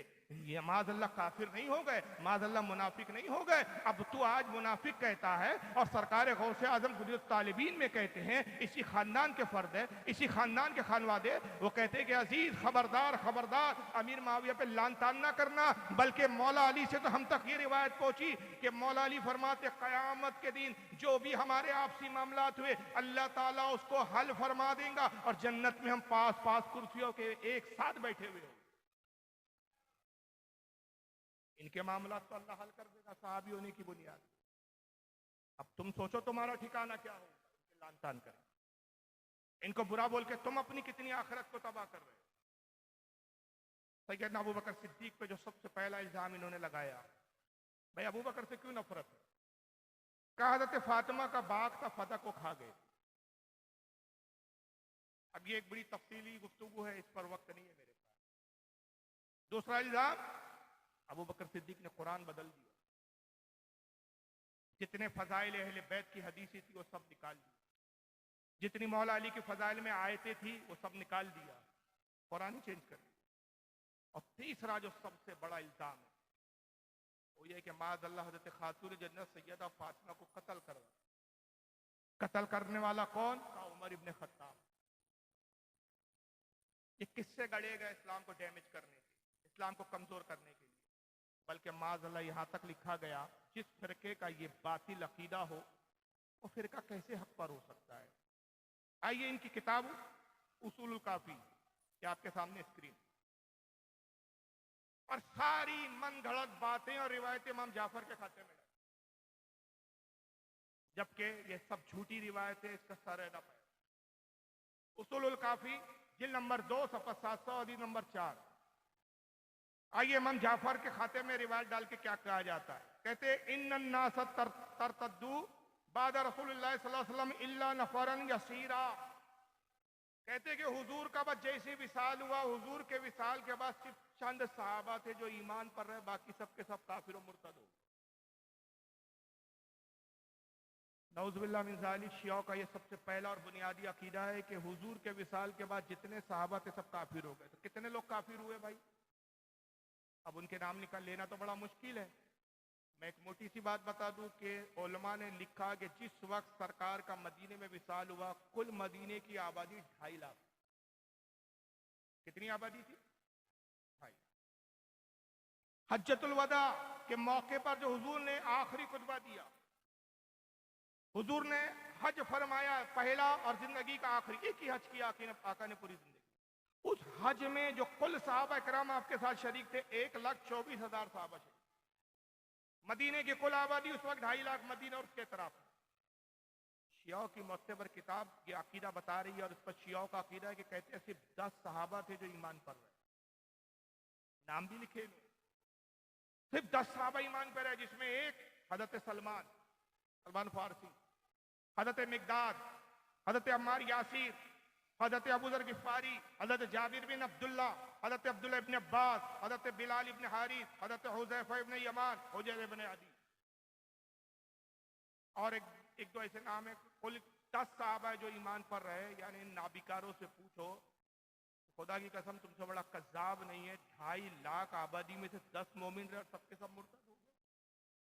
और ये उस नबी का तुम मजाक उड़ा रहे हो, उस इस्लाम का मजाक उड़ा रहे हो कि हजरत नूह अलैहिस्सलाम के मानने वाले कम से कम 87 रहे, हजरत ईसा के मानने वाले कई 100 रहे, हजरत मूसा अलैहिस्सलाम के मानने वाले हजारों की तादाद में रहे। जो तमाम नबियों में सबसे अफजल तरीन नबी था, जो तमाम नबियों का सरदार बनकर आया, उसकी तालीम और तबलीग इतनी बेअसर कि इधर इंतकाल हुआ और सबके सब इस्लाम से फिर गए। ये बातें हजम करने लायक। एक मोहब्बत अली की आड़ में कितने कुफरियात तुम कबूल करोगे इस फिरके में जाने के बाद, उसका अब अंदाजा नहीं लगा। फिर पूछा गया कि भाई ये सब मुर्तद और काफिर हो गए माज़अल्लाह, किस बुनियाद पर? कहा इन्होंने अली की खिलाफत का इनकार कर दिया। खिलाफत का हक अली को था। अबू बकर सिद्दीक उस खिलाफत पर गाजी हुए। गदीर खम के मौके पर रसूलुल्लाह सल्लल्लाहु अलैहि वसल्लम ने अली की विलायत का और अली की खिलाफत का ऐलान कर दिया था। हम कहते हैं अगर अली की खिलाफत का ऐलान गदीर खुम में हो गया था, तो हजरत अबू बकर जब गाजिब हो गए, खलीफा बन गए, तो अली उनके खिलाफ लड़े क्यों नहीं? कहते नहीं, उस वक्त तकैया की पोजीशन, तकैया यानी ईमान छुपाओ, यानी खामोशी अख्तियार कर लो, हिकमत के तौर पे खामोश हो जाओ। तो हमने कहा अच्छा भाई, अब अगर हजरत अबू बकर के ज़माने में अली उठे नहीं कि अगर मैं जंग करूंगा तो मुसलमानों में इंतशार होगा, इख्तलाफ होगा, मुसलमानों में कत्लेआम होगा, तो फिर अमीर माविया के खिलाफ क्यों खड़े हो? क्या उस वक्त मुसलमानों में खून रेजी नहीं हो रही थी? उस वक्त जंग नहीं हो रही थी? खुदा की कसम ये अली का किरदार नहीं है। तुम्हारी अपनी मुस्तनद किताब जिसको तुम कहते हैं नहजुल बलागा, जो हजरत अली की तरफ मंसूब करके कहा गई कि अली के खुतबात पर है, शेख रदीस का लिखने वाला इनका अली, उसमें मौला अली खुद कहते हैं खुदा की कसम जब तक मेरे हाथ में तलवार की मूठ है, पूरी दुनिया बातिल पर यकजा कर ले और मैं तना हक पर रहूं तो मैं पूरी दुनिया से न घबराऊं। अली के हाथ में जब तक तलवार है, पूरी दुनिया से तन्हा अली लड़ने के लिए तैयार है। ये अली की शुजाअत है। मगर इस तरह के इल्जाम लगाए और आज किस अंदाज में ये बातें करते हैं, और फिर हम जब जवाब देते हैं तो इनका रिप्लाई क्या होता है? हालात खराब है, ना इत्तेफाकी की बातें। हालांकि ना इत्तेफाकी की बातें ये करते हैं। आइए जरा सुनिए, एक चैनल है सुन्नी टॉक, यूके का चैनल है, इस पर 21 मुहर्रमुल हराम को मौला अली की पैदाइश का और विलादत का मौका था, उस पर प्रोग्राम हो रहा। एक बदबख्त ने फोन किया, शिया राब्दी ने, और देखिए ये कितने बड़े मुनाफिक है। अगर ये अपना ओरिजिनल नाम बताता तो शायद इसका नाम कुछ ऐसा होता, ये जितने सुन्नी उलमा बैठे नाम से पहचान जाते राब्दी है। तो इसने अपना नाम उमर बताया। यहां भी वो तकैया कर रहा है, मुनाफिकत। उमर बता रहा है अपना नाम, जबकि शियाओं में कोई अपना नाम उमर रखता ही नहीं, और इसलिए भी नहीं रखता कि उमर से शैतान डरता है। समझ रहे हो उस नाम की तासीर ये। जरा वीडियो सुनिए, बाद में तबसरा करें। मोहम्मद उमर साहब लंदन से हैं। अस्सलाम वालेकुम वरहमतुल्लाहि वबरकातुहू। वालेकुम सलाम, वालेकुम सलाम। तमाम उलमाए कराम की खिदमत में मेरा सलाम। जी और बहुत ही निहायत खूबसूरत आप प्रोग्राम कर रहे हैं। बस मेरा एक हल्का सा सवाल है। सारी तारीफें मोहम्मद और आल मोहम्मद अलैहिस्सलाम के लिए हैं। इतनी तारीफें मौला अली अलैहिस्सलाम की गदीर के खुतबे के बारे में बात हुई कि अल-यौम अकमलतु लकुम दीनकुम, आज दिन मुकम्मल हो गया। और रसूल पाक के लिए भी हज़रत जिब्राइल कह के आए कि अगर उसका खिलाफत दी गई भैड़ चोद उमर पे लालत। ये है शिया फिर। ये वो है लोग जो आजकल अपने आप को मौलाई कह रहे हैं और खुले आम आकर इंटरनेट पर प्रोग्रामों में आकर गंदी गंदी गालियां बक। किसको गाली बक रहे हैं? जो पहलू रसूल में आराम करे, जो नबी पाक के ससुर है, जो नबी पाक के अजीज तरीन है, जो नबी पाक को महबूब है। तिरमिजी शरीफ की हदीस है, तिरमिजी शरीफ की हदीस है कि आका सल्लल्लाहु अलैहि वसल्लम एक मरतबा हजरत अबू बकर का हाथ पकड़े हुए हैं, एक हाथ में, दूसरे हाथ में हजरत उमर का हाथ लिए, और मस्जिद में दाखिल हुए। साहबा ने देखा, साहबा से पूछा, है साहब तुमने देखा मैं किस तरह दाखिल हुआ? साहबा ने अर्ज़ किया, अल्लाह के नबी हमने देखा कि आपके एक हाथ में अबू बकर का हाथ है, दूसरे हाथ में उमर का हाथ है। आपने फरमाया, गवाह हो जाओ, जिस तरह अबू बकर और उमर मेरे हाथ में हाथ दिए इस मस्जिद में दाखिल हुए, इसी तरह हम कब्र में एक साथ होंगे, कब्र में एक साथ उठाए जाएंगे, हश्र में भी इसी तरह साथ साथ आएंगे। ये जामे तिरमिजी की हदीस है। कैसे सुन्नी हो जो इस हदीस को नहीं मानते? किस मुंह से अपने आप को सुन्नी कहते हो तुम? ये सारा मसला क्या है? एक आला हजरत के बुग़्ज़ में तबाह हो। हकीकत तो ये एक आला हजरत के बुग़्ज़। बहरहाल बहुत तेजी के साथ वक्त गुजर रहा है। मैं चाह रहा हूँ जल्दी जल्दी कुछ बातें, तफसीरे का वक्त ज्यादा नहीं है, वरना इन चीजों पे तफसीरे की भी जरूरत है। तो खिलाफत अबू बकर ने छीन ली तो बहन चौध और क्या क्या गालियां बकरा, माज़अल्लाह अस्तग़फिरुल्लाह, ला हौल वला कुव्वता इल्ला बिल्लाह। अल्लाह की करोड़ों लानत उस पर। दूसरा इल्जाम के जब खलीफा बने अली का मजाक बनाते। खुदा की कसम हम उस अली को पहचानते हैं जो एक हाथ में खैबर उखाड़ लेता है, जो फाते खंदक है, जो फाते बद्र है, फाते हुनैन है, जिसने शिकस्त का मुंह कभी देखा ही नहीं है, जिसकी तलवार का आलम यह है कि ला सैफा जुल्फिकार, जुल्फिकार की जैसी कोई तलवार, शाह मर्दा शेर यज़दा कुव्वत परवरदिगार, ला सैफा इल्ला अली। क्या है वो? ला फता इल्ला अली, ला सैफा इल्ला जुल्फिकार। उस अली को जानते। कहते कि जब अबू बकर सिद्दीक खिलाफत पे काबिज हो गए, कब्जा कर लिया, उमर ने साथ दिया, सारे साहबा अबू बकर के हाथ पे बैत कर दिए, तो हजरत अली जो है अपनी बीवी हजरत फातिमा को लेकर रात में निकले, खच्चर पे बिठाया। किताब का हवाला सुन ले, इबारत दिखाने का वक्त नहीं है। किताब का नाम है हक़्क़ुल यक़ीन, टेबल पे मौजूद है। मैं कल पूरा दिन हूँ, आज पूरी रात हूँ, पूरा दिन हूँ। हवाले चेक करना हो, किसी को शक हो मेरी बताई हुई बातों पे, क़यामगाह पर आकर एक एक किताब चेक कर लो, अपनी आंखों से देख कर इत्मीनान कर लो। मुल्ला बाकर मजलिसी इस फिरके का बहुत बड़ा अल्लामा, बहुत बड़ा आलिम हक़्क़ुल यक़ीन लिखी, ये लिखता है, देखिए ये अली की तारीफ हो रही है कि तौहीन हो रही है। अबू बकर खिलाफत पे जब बैठ गए, तख्त पर बैठ गए, तो अली ने हजरत फातिमा को लिया, उनको खच्चर पे बिठाया, हसन हुसैन को लिया, उनको एक खच्चर पे बिठाया, और एक एक के घर पे जाके दरवाजा खटखटाते थे, कहते थे बाहर आओ बाहर आओ। असहाबे रसूल बाहर आते थे, कहते क्या बात है अली क्यों आए हो? रात का वक्त था। कहा देखते नहीं कि खिलाफत मेरा हक है। गदीर खुन के मौके पर रसूलुल्लाह ने मेरी खिलाफत का ऐलान किया था, अबू बकर उस पर काबिज हो गए, लिहाजा हक का साथ दो, मेरा साथ दो, ताकि हम तख्ते खिलाफत से अबू बकर को उखाड़ फेंके। लोगों ने वादा किया कि अली हम आपका साथ देने के तैयार है। कहा कि फजर की नमाज फला मस्जिद में जमा हो जाओ और मैं देखूंगा कि तुम कितने लोग हो जो मेरा साथ दे। उस मस्जिद पे जब पहुंचे जिस मस्जिद के बारे में कहा गया था, वहां कोई भी नहीं। एक सहाबी भी अली के साथ नहीं। बेवकूफों से पूछो, ये दास्तानें गढ़ते हुए तुम्हें कुछ शर्म हया थी? अबू बकर के मौके पर एक सहाबी साथ देने के लिए तैयार नहीं, तो सिफ्फीन में और जमल में फिर कहां से आसमान से ये मखलूक पैदा हो गई थी अली के साथ? ये कौन लोग थे फिर जो अमीर माविया के खिलाफ अली का साथ देने जमा हो गए, जो हजरत जुबैर इब्ने अव्वाम और हजरत तलहा इनके खिलाफ लड़ने के लिए अली के साथ आ गए? ये कौन सी मखलूक थी भाई? झूठे किस्से करते हो, तुम्हारे किस्से तुम्हारी पोल खोलते। कोई नहीं आया। हजरत अली बड़े मायूस हुए। हजरत फातिमा ने हिम्मत बढ़ाई, कहा कि अबुल हसन, हसन के वाली गम मत कीजिए, आज फिर कोशिश कीजिए। फिर रात में हजरत फातिमा को खच्चर पे बिठाया, फिर अली निकले इमाम हसन हुसैन को लेके, फिर दरवाजा खटखटाया, फिर लोग बाहर आए, कहा कि तुम आए नहीं। कहा, किसी ने कहा मैं बीमार हो गया था, किसी ने कहा नींद लग गई थी, किसी ने कहा कि सर्दी बहुत ज्यादा थी। अलग अलग लोगों ने बात नहीं। कहा कि आज हम आएंगे, अली वादा करते कसम खा। मौला अली ने कहा कि ठीक है, आज मैं इंतजार करूंगा। दूसरा सुबह हुई फजर में, फिर भी कोई नहीं आया। दूसरा दिन भी वही।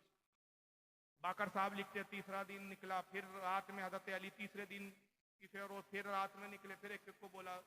उन्होंने फिर कस्में खाई। अली ने कहा कि तुम कस्में खाते हो, आते नहीं हो, हक का साथ देते नहीं हो, बातिल तख्त पर बैठ चुका है, शरीयत पामाल हो रही है, रसूलुल्लाह के दीन का मजाक उड़ाया जा रहा है, तुम कस्में तो खाते हो, साथ देते नहीं हो। उन्होंने कस्में खाई और कहा कि आज अल्लाह की कसम खा के कहते हैं कि हम आज जमा होंगे। कहा कि इस शक्ल सूरत में आओ कि तुम अपने सरों को मुंडा कर आओ। अगर तुम सर मुंडा कर आओगे तो फिर मुझे यकीन होगा कि तुम अपने कस्मों में सच्चे हो। कहते हैं कि भी तीसरे दिन जब सुबह फजर में अली मस्जिद में पहुंचे, तो सिवाय अबू जर के, सलमान के, ये 10 दिन के नाम गिनवाए। ये 10 थे, बाकी कोई नहीं। और फिर 2-4 इनमें 10 के अलावा आए तो वो सर भी मुंडा कर नहीं आए, वैसे आ गए। आपने कहा कि तुम आ गए हो, 10 तो ये मेरे जानिसार है जो किसी हाल में मेरा साथ छोड़ते नहीं है। तुम 3-4 एक्स्ट्रा आए हो, मजीद आए हो, दिगर हो तुम, लेकिन तुमने सर नहीं मुंडाया। उन्होंने कहा जी वक्त नहीं मिला। कहा कि मैं इस कौम से बेजार हो गया हूं। जो कौम अपने इमाम के कहने पे सर मुंडवा नहीं सकती, वो सर क्या कटाए। अली आए, गोशा नशीर हो गए। कहा मैं इन लोगों से बेजार हूं। अब हजरत उमर पहुंचे इधर अबू बकर के पास। कहा कि अली ने बैत कर ली? कहा नहीं, अली ने बैत नहीं। कहा अली की बैत लेना जरूरी। मुझे खबर मिली है कि अली रोजाना लोगों के घर पे जाता है, दरवाजे खटखटाता है, एक एक को आवाज देता है। अगर लोग तैयार हो गए, आज तैयार नहीं है, कल आमादा हो गए, बगावत हो जाएंगी, आपको तख्त से उतार देंगे। इससे पहले कि अली बागियों का एक ग्रोह तैयार कर ले, बेहतर है कि अली की बैत कर ले। कि अली को तो जबर नहीं कर सकते, अली बहादुर जवा मर्द, कैसे जबरदस्ती अली की बैत ली जाए। तो हजरत उमर ने कहा कि आप अपना गुलाम कनफज मुझे दे दीजिए। ये कनफज एक ऐसा किरदार है जिसका तारीख में कोई वजूद ही नहीं, तराशे जाते किरदार। अपने गुलाम कनफज को लिया, अमर इब्ने आस को लिया, खालिद इब्ने वलीद को लिया और 2-4 लोगों को लिया। ये तलवारें, रस्ते, हथियार लेकर पहुंचे। हजरत फातिमा के घर पे दरवाजा खटखटाया, खातून जन्नत की आवाज आई। ये इनका किस्सा है। पहले समझ रहे कि नहीं आप? ये तो नहीं समझ रहे कि मैं तारीख बता रहा हूं, तो आप कंफ्यूज हो जाएगा, फारूक साहब ने ही बयान किया था। ये इनकी मनगढ़ंत सुना रहा हूं, इनकी अलिफ लैला की दास्तान सुना रहा हूं। खुदा की कसम इनकी किताबें पढ़ो, अलिफ लैला की जो किताब लिखी वो खुदकुशी कर ले, इनकी किताब देख। कैसी दास्तानें तो हमने भी नहीं लिखी। ये असहाब रसूल की बात हो रही है, जिन्होंने ईरान और इराक को धूल चटा दी हो, जिन्होंने रोम को अपने कदमों में डाल दिया हो। ये उनके बारे में बात कर रहे कि ऐसे बुज़दिलों का हाल था। बहरहाल का दरवाजा खटखटाया। हजरत फातिमा ने अंदर से आवाज दी, कौन? उमर इब्ने खत्ताब। क्यों आए हो? अली को लेने आए हैं, बैत करे अबू बकर की। कहा बैत नहीं करेंगे हसन के वाली। का दरवाजा खोलो। नहीं खोला जाएगा। का दरवाजा हम तोड़ देंगे। ये हजरत उमर का किरदार है इनका, इसलिए लानतान करते, गालियां बकते। हजरत फातिमा नाराज हुई, कहा कि रसूलुल्लाह के विसाल को अभी 3 रोज हुए और ये नौबत आ गई कि नबी की बेटी के घर के दरवाजे तोड़े जाएंगे। जाओ, दरवाजा नहीं खोला जाएगा। उमर ने कहा दरवाजा तोड़ो। दरवाजा तोड़ा जाने लगा।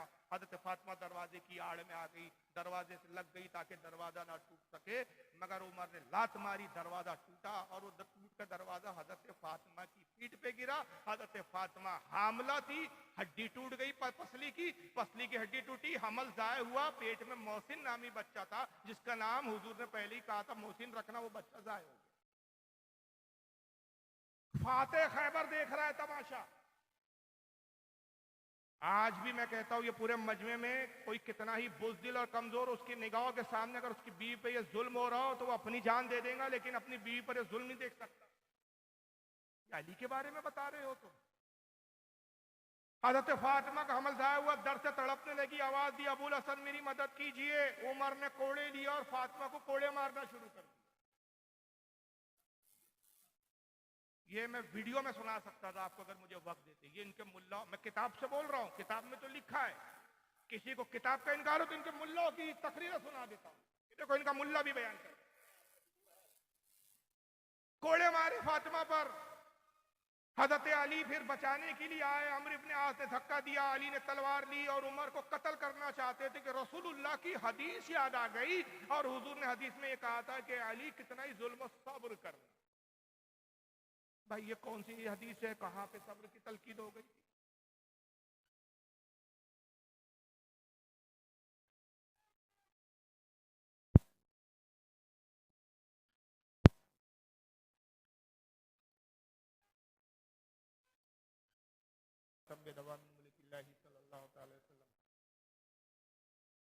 बहरहाल फिर हजरत अली को याद आ गई, हुजूर ने कहा कितना ही तुम पे जुल्म हो अली, सब्र कर ले।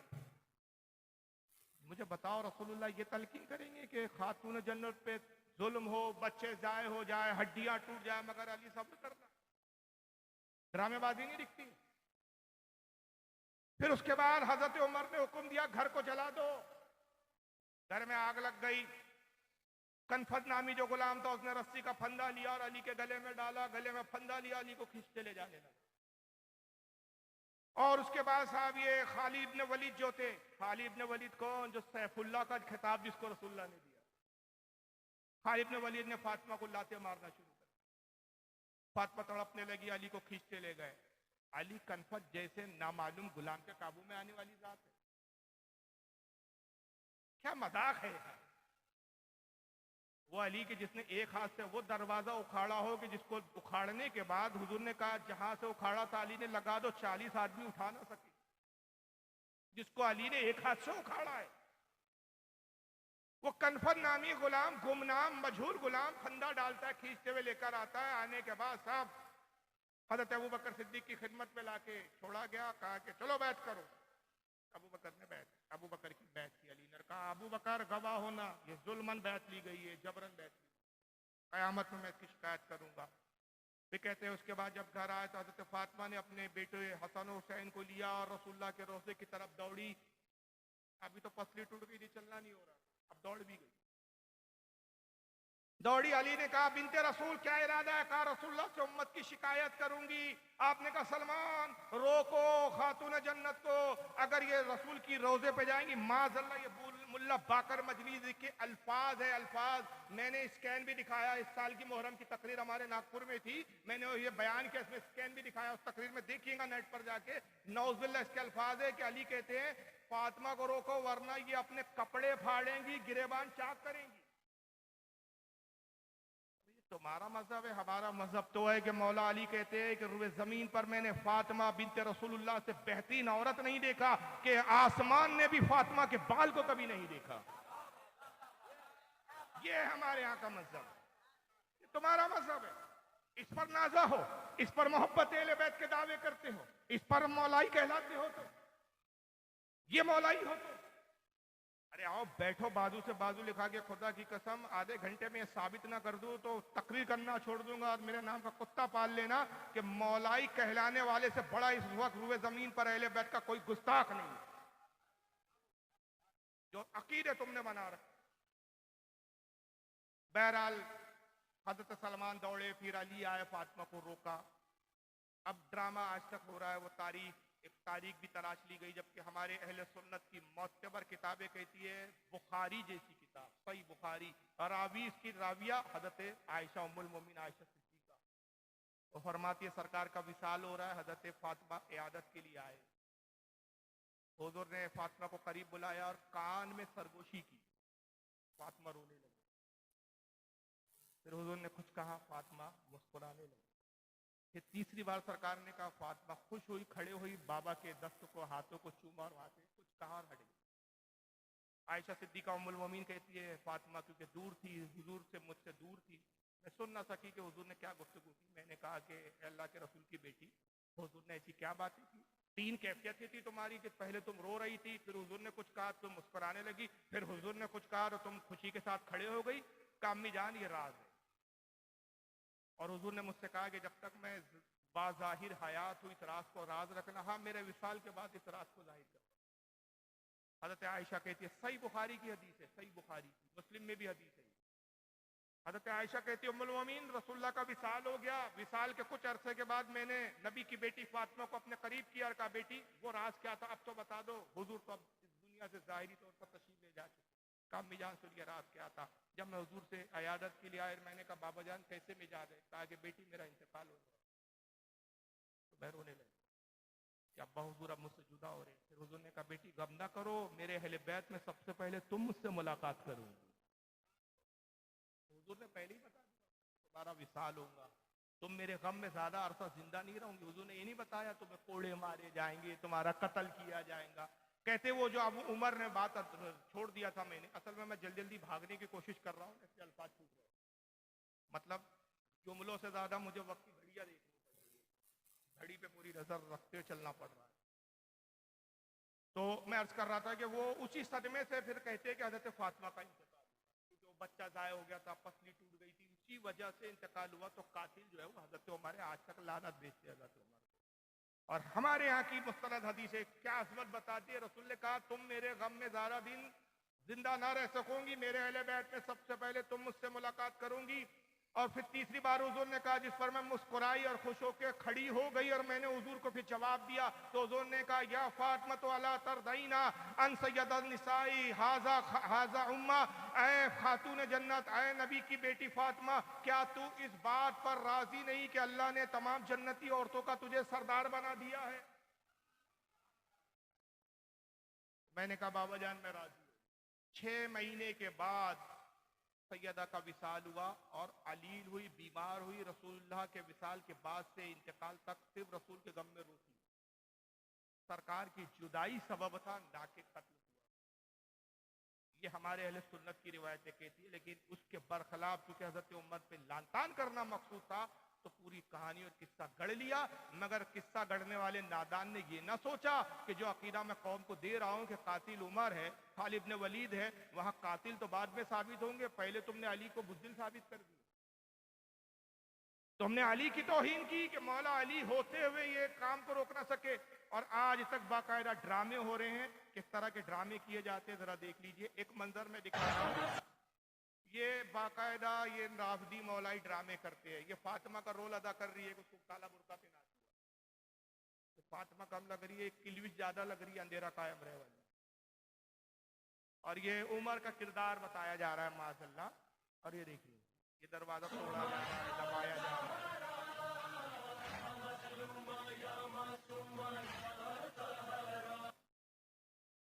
ये यकीन होता है। और उसके बाद दिल की भड़ास कैसे निकाल रहे हैं, ये जरा देखिए। ये ईरान का मुश्तहिद है, ये माज़अल्लाह उसने जो एक शैतान नुमा शक्ल का एक पुतला बनाया, ये उमर है उसके। अब हजरत उमर पे तो बस नहीं चल रहा है, वो तो पहलू रसूल में आराम फरमा। अब यहीं पे इसी में भड़ास निकाल के अपने दिल की आग ठंडी करने की कोशिश हो रही है। जरा देखिए।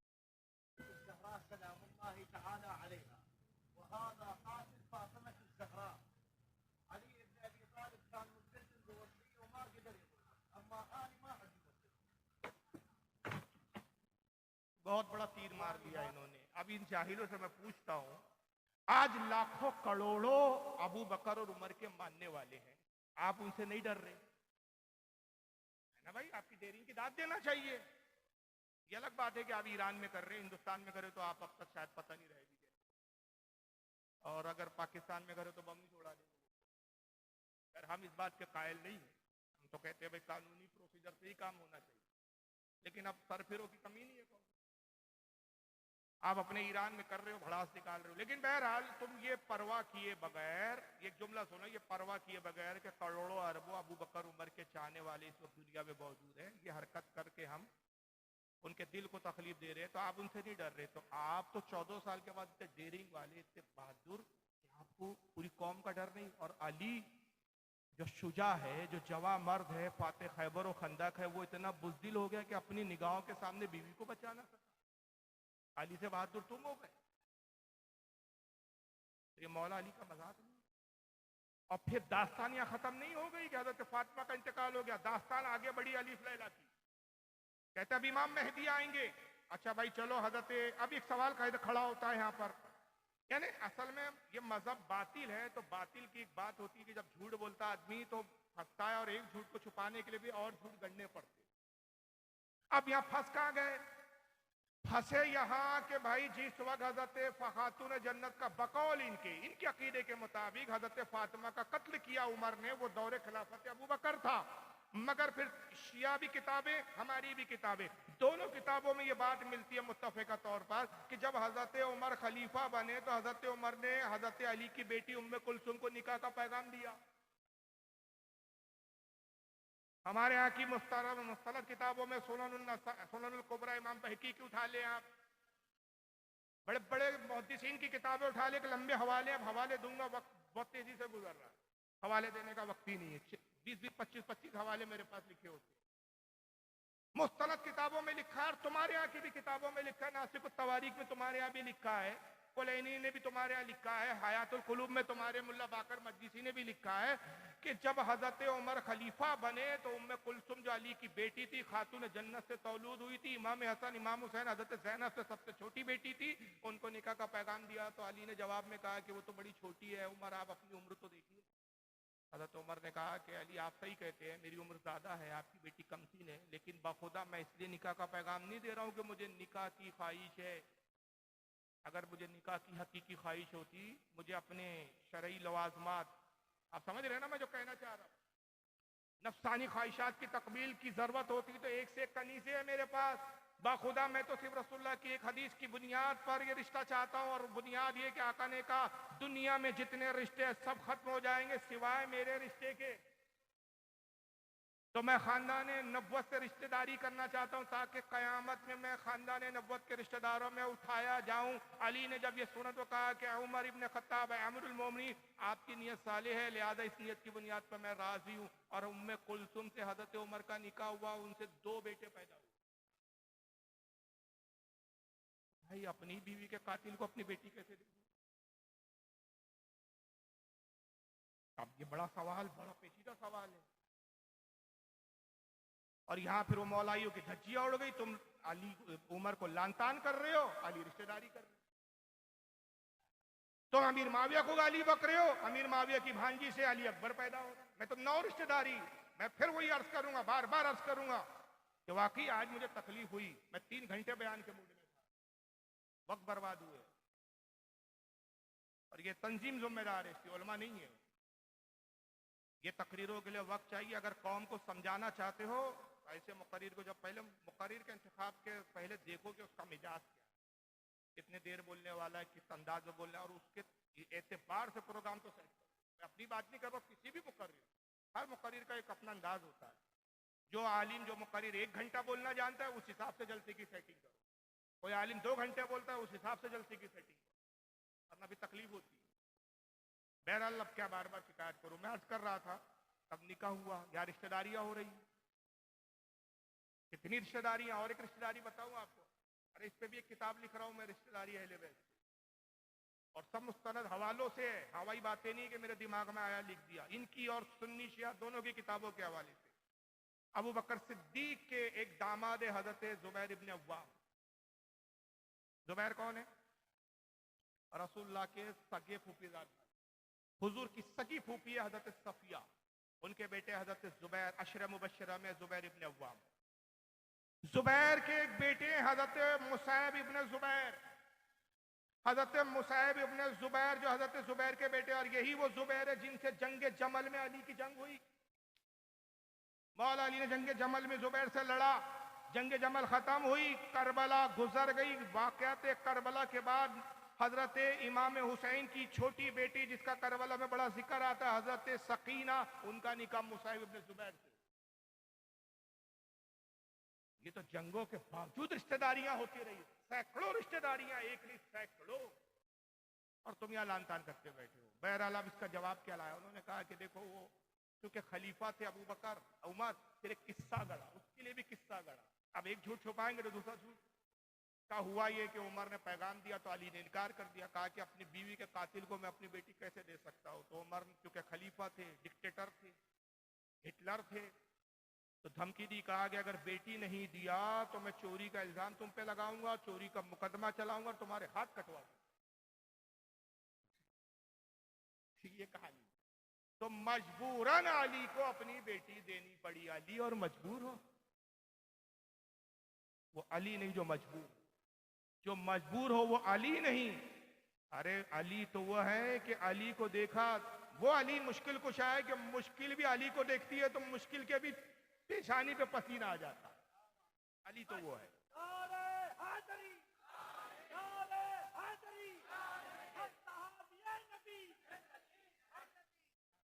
अली को धमकी दे कोई, किससे कर रहे हो?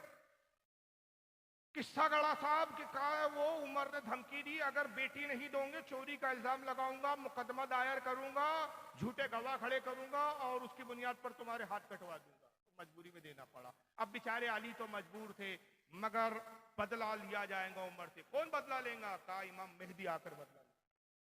हाय हाय हाय, अल्लाह बदला लेने पर कादिर नहीं, रसूल बदला लेने पर कादिर नहीं। पहले रसूल में आज भी आराम कर रहे हैं। पहले रसूल के आका ने कहा कि मेरे और मेरे मिंबर के दरमियान क्या जगह जो है वो क्या है? रियाजुल जन्नत, जन्नत की क्यारियों में से, जन्नत में वो आराम कर रहे हैं, ये बैठा है बेचारा।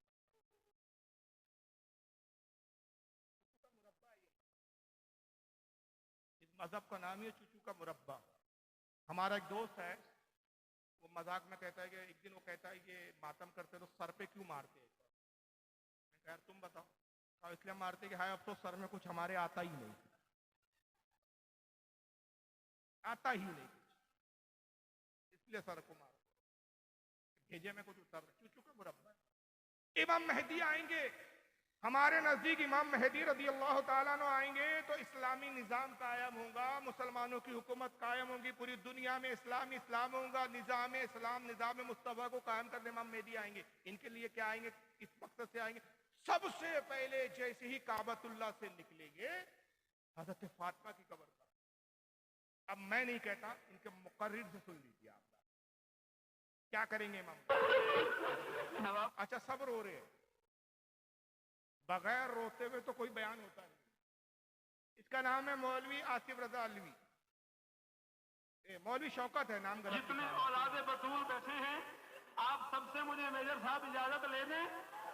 इस अलम की कसम है, एक जुमला मेरे लबों पे आया हुआ है, मेरा बड़ा जी चाह रहा है मैं पढ़ दूं, मगर मैं डर रहा हूं सैयदादे नाराज ना हो जाए।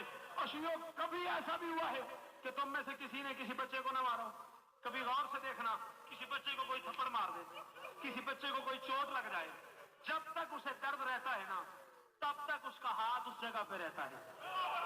अल्लाह जाने मुसलमानों ने कैसी जर्ब मारी है बतूल को। 1400 साल हो गए, हुसैन की माँ का हाथ पहलू से नहीं उठता, कम से कम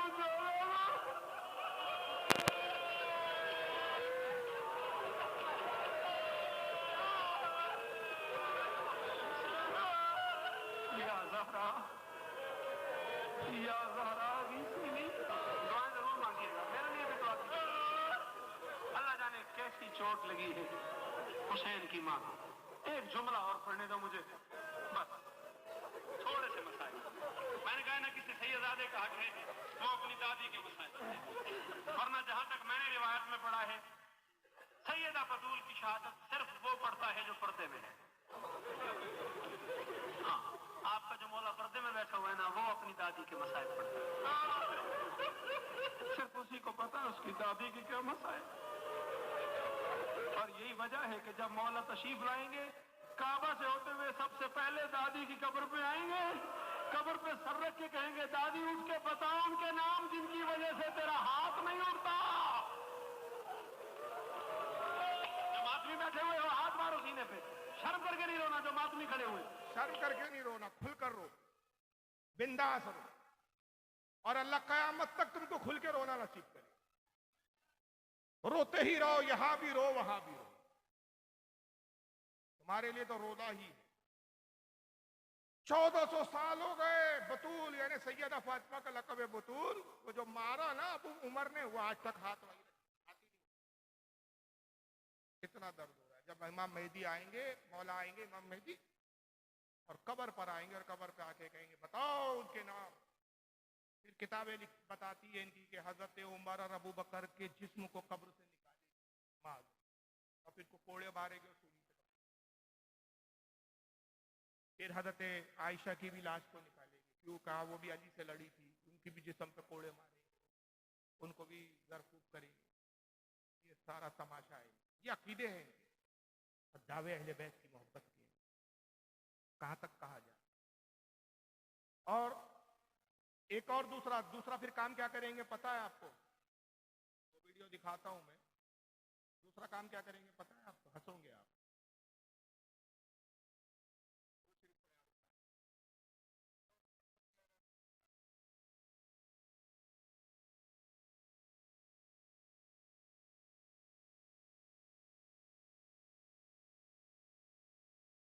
मैं छोड़ रहा हूं, वक्त नहीं है अब तब जाके। मैं जबानी बता देता हूं, वक्त नहीं है अब ज्यादा। तो दूसरा क्या करेंगे?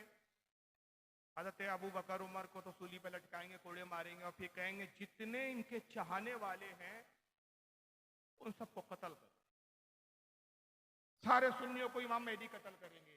तो और उसके बाद फिर एक अकीदा इनका इज्जत का अकीदा कहते हैं, आवाज लगाएंगे तो जिनके जितने इनके शिया हजरात थे, जितने अहले तशय्युद थे, सब कब्र से जिंदा होकर हजरत अली भी उसमें जिंदा हो जाएंगे, हजरत इमाम हसन भी जिंदा होंगे, इमाम हुसैन, पूरे के पूरे इमाम हसन अस्करी तक सारे इमाम जिंदा हो, और सब जिंदा होकर कहेंगे कि अय मेहदी आप इस वक्त इमाम हैं, हम आपको मशवरा देते हैं और आप हमारे मशवरे पर अमल करें।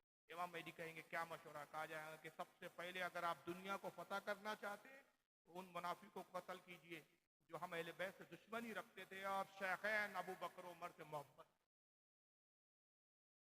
वो हुक्म देंगे इमाम मेहदी के सबको कत्ल करो जितने शेखैन यानी अबू बकर उमर के चाहने वाले। तो वो सारे शिया पूछेंगे इमाम हम पहचाने कैसे इनको, भाई आइडेंटिटी कैसे हो कि भाई ये सुन्नी है अबू बकर उमर के चाहने वाले? का उनकी पहचान ये है कि नमाज जुमा पढ़ते हो।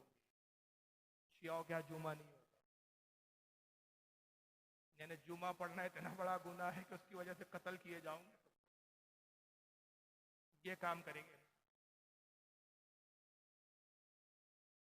और शेखैन, बहुत लंबा चैप्टर है, बस एक अमीर माविया की एक गुस्ताखी दिखा देता हूं, वक्त नहीं है ना। पौने 5 होने पर आ गया। सलाम है, दुआ है, फिर हजरत पीर साहब की तशरीफ लाए, वो भी कुछ दुआई अल्फाज में। बस एक आखिरी, चूंकि वक्त ही नहीं है, अभी तो शेखैन का ही चैप्टर के लिए 3 घंटे 2 घंटे चाहिए था, वक्त नहीं है। सिर्फ अमीर माविया के बारे में क्या गुस्ताखी है इनकी, वो मैं एक दिखा दूँ, और एक अल्लाह की शान में क्या।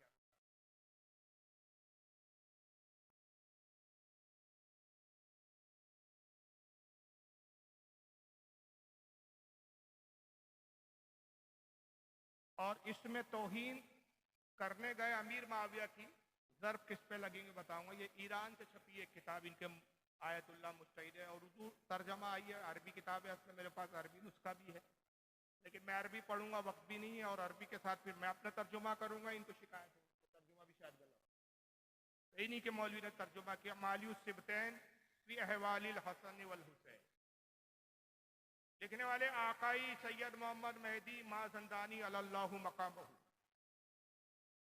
इनका लक़ब है। 2 जिल्दों में लिखी है मालियुस सिबतैन, स्क्रीन पे किताब है, ओरिजिनल हाथ में। उर्दू तर्जुमा हिंदुस्तान से किसी लखनऊ के किसी मौलवी साहब ने, या गालिबन पाकिस्तान के, हाँ पाकिस्तान के किसी मौलवी साहब ने किया है, सैयद मोहम्मद शब्बर अब्बास साहब करके, लखनऊ से किताब छपी है। साहब सैयद है जी, यहाँ से वहां तक सब रेडीमेड सैयद है, फैक्ट्री है वही, ढलते हैं वहां सैयद। जिस किताब के हवाले से लिखा है अनवार नुमानिया, ये भी किताब मेरे पास मौजूद है, अरबी में ही, शियों की मुस्तलद किताब है अनवार नुमानिया, उसके हवाले से लिखा है तौहीन किसकी की जा रही है, किस आड़ में किसकी तौहीन। और फिर मैं इसमें कहूंगा कि अगर ये तौहीन करते अमीर माविया की तो इसमें किसकी भी तौहीन आ रही है। लिखते अनवार नुमानिया के मुताबिक उसने अपनी सगी फूफी से जिना किया। किसने? अब अमीर माविया ने नहीं भाई, यजीद की बात कर रही है। पूरा एक चैप्टर आ रहा है, शुरू से ना पढ़ के मैं वो उसका पैराग्राफ पढ़ रहा हूँ जो मौजू से ताल्लुक रखता है कि यजीद ने क्या किया, अपनी फूफी से जिना किया। यजीद से हमें कोई हमदर्दी नहीं, तो उसके खिलाफ 1000 झूठ गढ़ो, हमें क्या लेना देना। वो झूठ तुम जानो और वो रब उसका जाने, हमें क्या लेना। यजीद से हमारी कोई हमदर्दी नहीं। लेकिन अब यजीद की आड़ में तौहीन का हुई है। अनवार नुमानिया के मुताबिक उसने अपनी सगी फूफी से जिना किया। ये कवारी थी, यजीद का दिल आ गया, फूफी पर यजीद का दिल आ गया। ये फूफी को बाग में ले गया और वहां घोड़ी और घोड़े का मिलाप कर, समझ रहे ना कि समझाने की जरूरत है।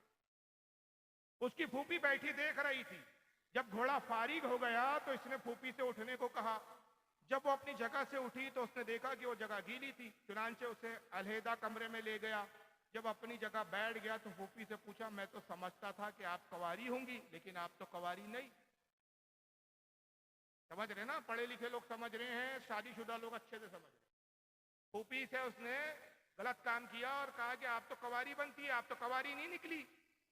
फूफी जवाब क्या देती है? उसने जवाब दिया, क्या तेरे बाप ने शाम में किसी को कवारा रहने दिया था जो मैं कवारी रहती? क्या समझ में आया?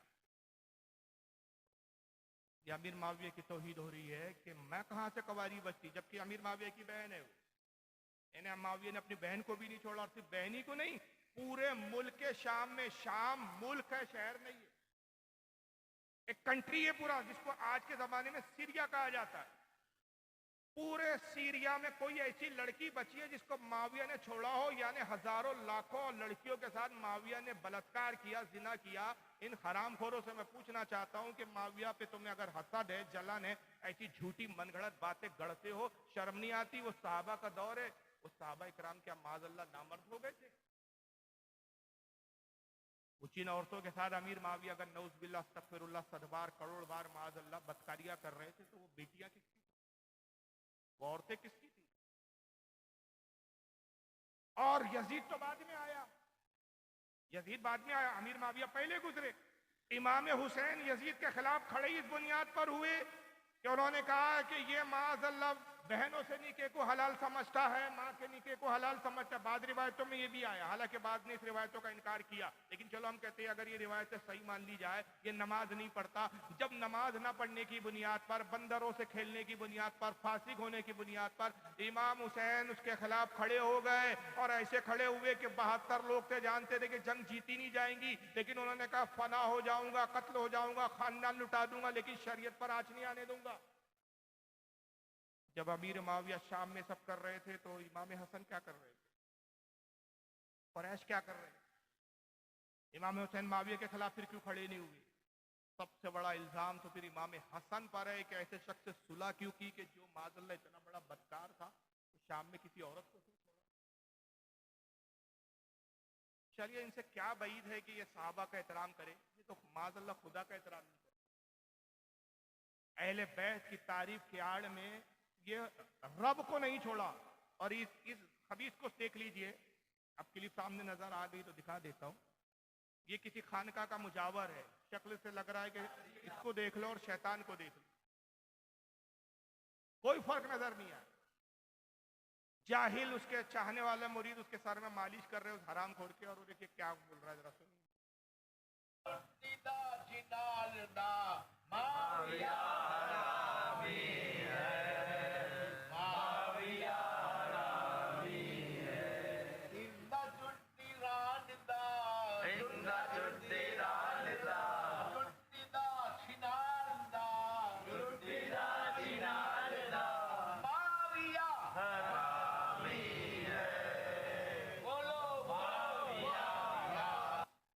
हरामखोर से पूछो माविया हरामी है, तो माविया की भांजी से निकाह इमाम हुसैन ने क्यों किया? अली अकबर के बारे में क्या बोलेगा तू? 9 रिश्तेदारी है अमीर माविया के खानदान से अहले बैत की, उसके बारे में क्या बोलेगा तू? जो इतने बेबाक हो यार, वो हक पर हो सकता? निजामुद्दीन औलिया से पूछा गया कि अमीर माविया के बारे में आप क्या कहते हैं? कहा रसूलुल्लाह के जलील कद्र सहाबी है। गौसे आजम फरमाते, मैंने रिवायत सुना दी कि मौला अली कहते वो और मैं साथ साथ होंगे, यहाँ तक कि इमाम इब्न अबी शैबा रहमत रज़ी अल्लाह ताला, जो इमाम बुखारी और इमाम मुस्लिम के उस्ताद है, मुस्तन्नब अल मुस्तनब उनकी किताब हदीस की, उसके अंदर लिखते हैं मौला अली से पूछा गया कि अली आप माविया से क्यों लड़े, क्या वो मुशरिक थे? आपने फरमाया अस्तगफिरुल्लाह, मुशरिक कैसे हो सकते हैं, वो तो शिर्क से भागकर ईमान की तरफ आए। कहा वो मुनाफिक थे इसलिए आप उनसे लड़े? कहा वो मुनाफिक कहाँ थे, वो तो इबादत गुजार थे, मुनाफिक तो इबादत में कोताही करता है, वो तो शब्बेदार थे। कहा फिर आप उनसे लड़े, फिर आपकी जंग क्यों हुई? आपने फरमाया इख्वानुना बगू अलैना, वो हमारे भाई थे, उन्होंने सिर्फ हमसे बगावत, और जब हमारी तरफ आए रुजू किया, हमने उनको कबूल कर लिया। और एक दूसरे मकाम पे फरमाते हैं, इसको गौसे आजम ने भी गुनियत तालिबीन में लिखा, और बड़े बड़े मुहद्दिसीन ने हदीस की किताब में लिखा, इमाम जलालुद्दीन सुयूती शरह सुदूर में इसको लाते, इमाम इब्न अबी दुनिया ने इसको मकारिमुल अखलाक में लाया, इब्न असाकिर ने तारीख दमिश्क में लाया, मुहिबुद्दीन तबरी ने रियाजुन नज़रा में लाया, हज़रत इमाम इब्न हजर अल मक्की ने सवाइकुल मौरिका में लाया। मुतअद्दिद मुहद्दिसीन है वो रिवायत करते। अली से पूछा गया, अली बताइए आपके और माविया के दरमियान में जंग हुई, माविया की तरफ से जो लोग मरे वो कहाँ उनका अंजाम क्या हुआ, वो कहाँ होंगे, और आपकी तरफ से जो शहीद हुए उनका क्या अंजाम हुआ?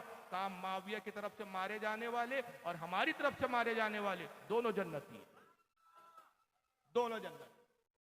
हमारे बीच कुरान को लेकर इख्तलाफ नहीं था, नबी को लेकर इख्तलाफ नहीं था, शरीयत को लेकर इख्तलाफ नहीं था, किसासे उस्मान गनी को लेकर। माविया को मुझसे गलत फहमी हुई, गलत फहमी की बुनियाद पे जाओ, और मुजद्दिद अल्फ़ सानी शेख अहमद सरंदी रहमतुल्लाह ताला अलैह, जिनको 1000 सदी का मुजद्दिद कहा है, बात मुजद्दिद सानी की मानी जाएंगी, आज के फटीचर मौलाइयों की नहीं मानी जाएंगी। मकतूबात रब्बानी में कहते हैं अजीज जबान संभाल कर बात कर, इसलिए कि आधे साहबा अमीर माविया के साथ है, आधे साहबा अली के साथ है, इनमें से अगर एक फरीक को भी तूने काफिर और मुनाफिक का, आधे दीन से एतमाद खत्म हो, आधे इस्लाम से एतमाद खत्म हो जाएंगे, इसलिए कि उन सहाबा से भी रिवायत और हदीस है। यहां तक के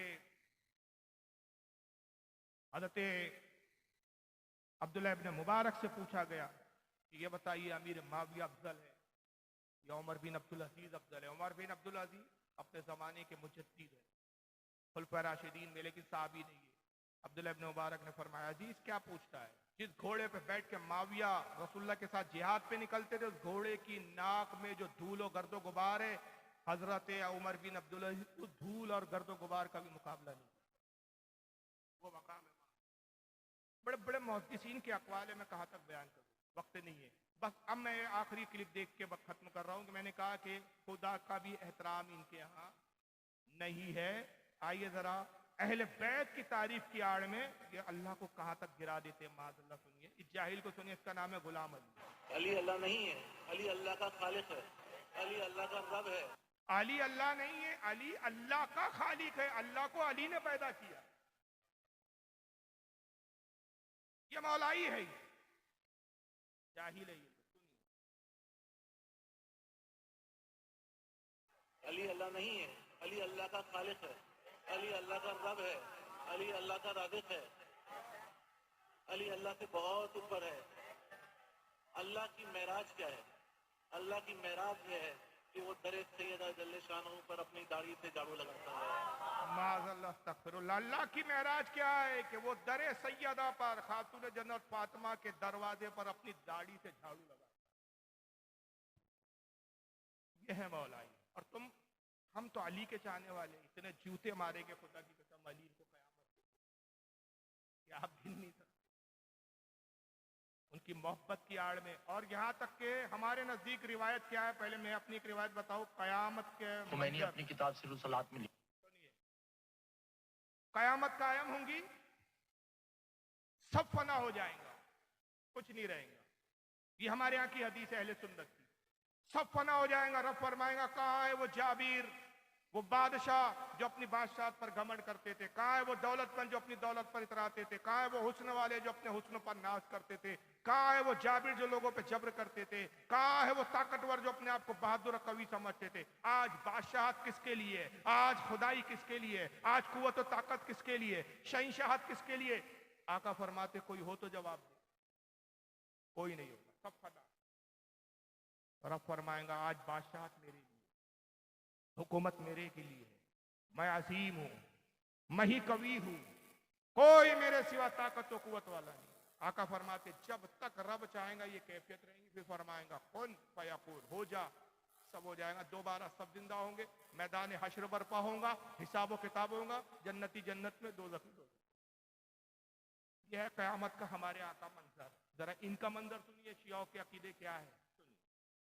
खुमैनी अपनी किताब से खुमैनी के हवाले से लिखा है, आयतुल्लाह खुमैनी जो इनके थे, शेखुल इस्लाम जिनको और क्या क्या नहीं बोलते, जरा सुनिए।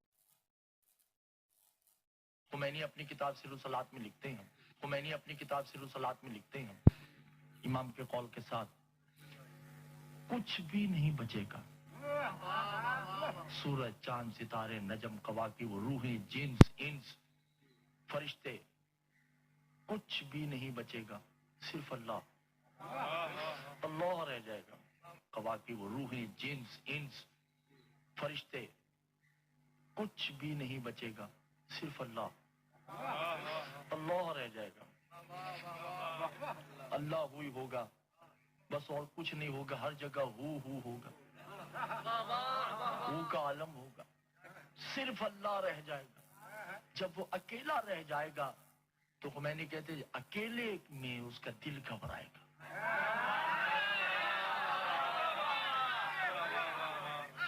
इससे भी पता चलता कितनी जाहिल होती है इनकी अवाम। वो कह रहा अल्लाह अकेला रह जाएगा, उसका दिल घबराएगा। अल्लाह का दिल भी है, हार्ट भी है भाई उसका, और उसका हार्ट भी वाइब्रेट होता है। अब घबरा रहा है दिल, अकेला रहेगा, कोई है ही नहीं बचा हुआ। और सारी जाहिला वाह वाह वाह वाह वाह वाह। जाहिल के बच्चे बोल क्या है पहले समझो तो। ये जहालत है इन लोगों की। आज अल्लाह का दिल घबराएगा तो फिर क्या करेगा वो?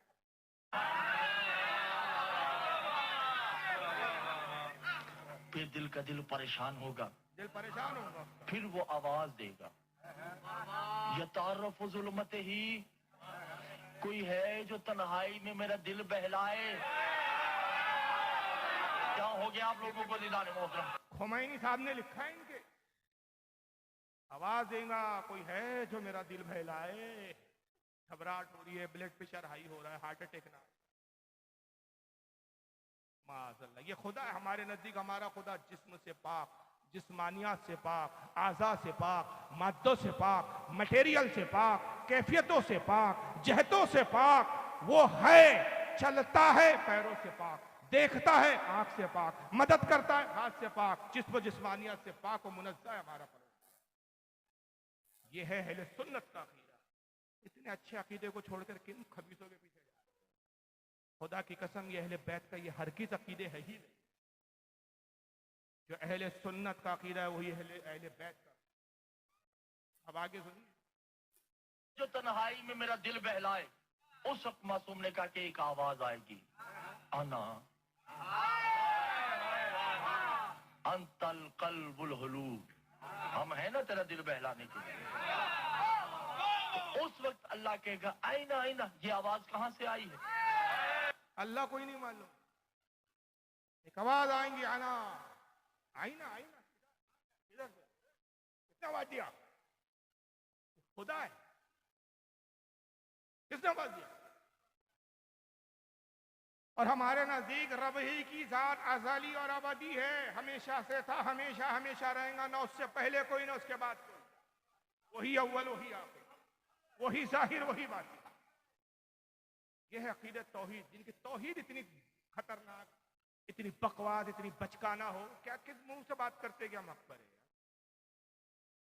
आवाज आएंगी और खुदा कोई नहीं मालूम। खुदा पूछ रहा है आईना आईना, कहां से आवाज है? अब सुनिए आवाज। अल्लाह कह रहा है जिससे कोई शय पोशीदा नहीं, वो कह रहा है आवाज कहां से आ रही, ये आवाज कहां से आ रही है? काना अलीयन, मैं अली हूं। इधर से आवाज आएगी आना मोहम्मद, मैं मोहम्मद हूं। इधर से आवाज आएगी आना फातिमा, इधर से आवाज आएगी आना हसन, इधर से आवाज आएगी आना हुसैन। हम पांच है ना तेरा दिल बहलाने के लिए। उस वक्त अल्लाह जिसका चेहरा नहीं मुस्कुरा के कहेगा मैंने तो ये कहा ही नहीं कि तुम मेरा दिल बहलाओ, तुम तो मैं हूं। मैं कह रहा हूं तुम्हारे अलावा कोई है जो मेरा दिल बहलाए, तो आवाज आएगी अल्लाह से। 5 आवाजें आएंगी, अना अलीउन अला अना फातिमा अना हसन अना हुसैन, और क्या है वो, अना मोहम्मद, मैं मोहम्मद हूँ, मैं अली हूँ, मैं हसन हूँ, मैं हुसैन हूँ, मैं फातिमा हूँ। अल्लाह कहेगा मैंने तुमसे थोड़ी कहा, तुम तो मैं हूँ, मैं तो तुम और मैं कोई अलग अलग हो? कितने खुदा है? 6 खुदा है। एक परवरदिगार आलम खुदा, एक रसूल मोहम्मद सल्लल्लाहु अलैहि वसल्लम खुदा, अली खुदा, हजरत फातिमा खुदा, हसन हुसैन खुदा, 6 खुदा है। और हमारे अहले सुन्नत का कुल हुवल्लाहु अहद, हबीब कह दे अल्लाह एक है। बुनियाद यहां से शुरू होती, ला इलाहा इल्लल्लाह, नहीं कोई माबूद सिवाय एक अल्लाह। यहाँ 5-5 खुदा है। वीडियो दिखाता 5 ही नहीं है, 12-12 खुदा है। और अरे बहुत कुछ खुदा है भाई। इसी पर अगर मैं तफसीरा करता तो 3 घंटे यही वीडियो में दिखा सकता था आपको। इनके तौहीद का क्या हालत, कितने खुदा है इनके यहाँ पर, क्या क्या हालात है। अली खुदा से पहले है भाई, यहाँ तक है इनके यहाँ की वीडियो, इनके मौलवी यहाँ तक है कि भाई अली से, हजरत सलमान फारसी ने अली से पूछा, इनका एक मौलवी कहता है, वो क्या नाम है उसका, जटोई करके नाम है, जाफर जटोई, वो खिताब कर रहा, पूरी जाहिल को वाह वाह वाह वाह वाह नारे लग रहे हैं। सलमान फारसी ने अली से पूछा कि सबसे जब खुदा था तो आप कहाँ थे? हम भी खुदा में थे। खुदा हम में था, हम खुदा में थे। वो हम में रहकर हमको ढूंढ रहा था, हम उसमें रहकर उसको ढूंढ रहे थे। बस ऐसी जिंदगी गुजर रही। वो हम में रहकर हमको ढूंढता रहा, पा ना सका, हम उसमें रहकर उसको ढूंढते रहे, हम उसको पा। क्या बचकाना मजहब। तो इनकी न तौहीद सही है, जब इनके नजदीक खुदा का अकीदा दुरुस्त नहीं, बात तो फिर सहाबा और ये तो बस बात की बात। चलिए वक्त हो गया, बस जो भी मैं कह सकता था इस 1.5 घंटे के वक्त में आपके सामने बातें रखी। अक्लमंद के लिए आला हज़रत फाजिल बरेलवी एक चीज फरमाते थे, वही जुमला कह रहा हूँ इसी पे इख्तिताम, कि अक्लमंद के लिए एक दलील का, और हड्डर जाहिल के लिए हदीसों के और दलीलों के अंबार भी ना था। अगर अल्लाह ने तौफीक दी तो ये समझने के लिए एक ही बात काफी है कि ये मजहब सच्चा, चाहे इसको आप मौलाई नाम की पैकेट में बांधो या अपने आप को हुब्बे अहले बैत के पैकेट में बांधो, दर हकीकत ये राष्ट्रीयत और शियात है, और ये हक पर नहीं है, इनका ठिकाना जाएगा। अल्लाह ताला आज की इस बज़्म को कबूल फरमाए, जो भी खिताब हुआ उसको कबूल फरमाए, बोलने कहने में लर्जिश गलती हुई अपने हबीब के सत्य में माफ फरमाए। वमा अलैना इल्लल बलागुल।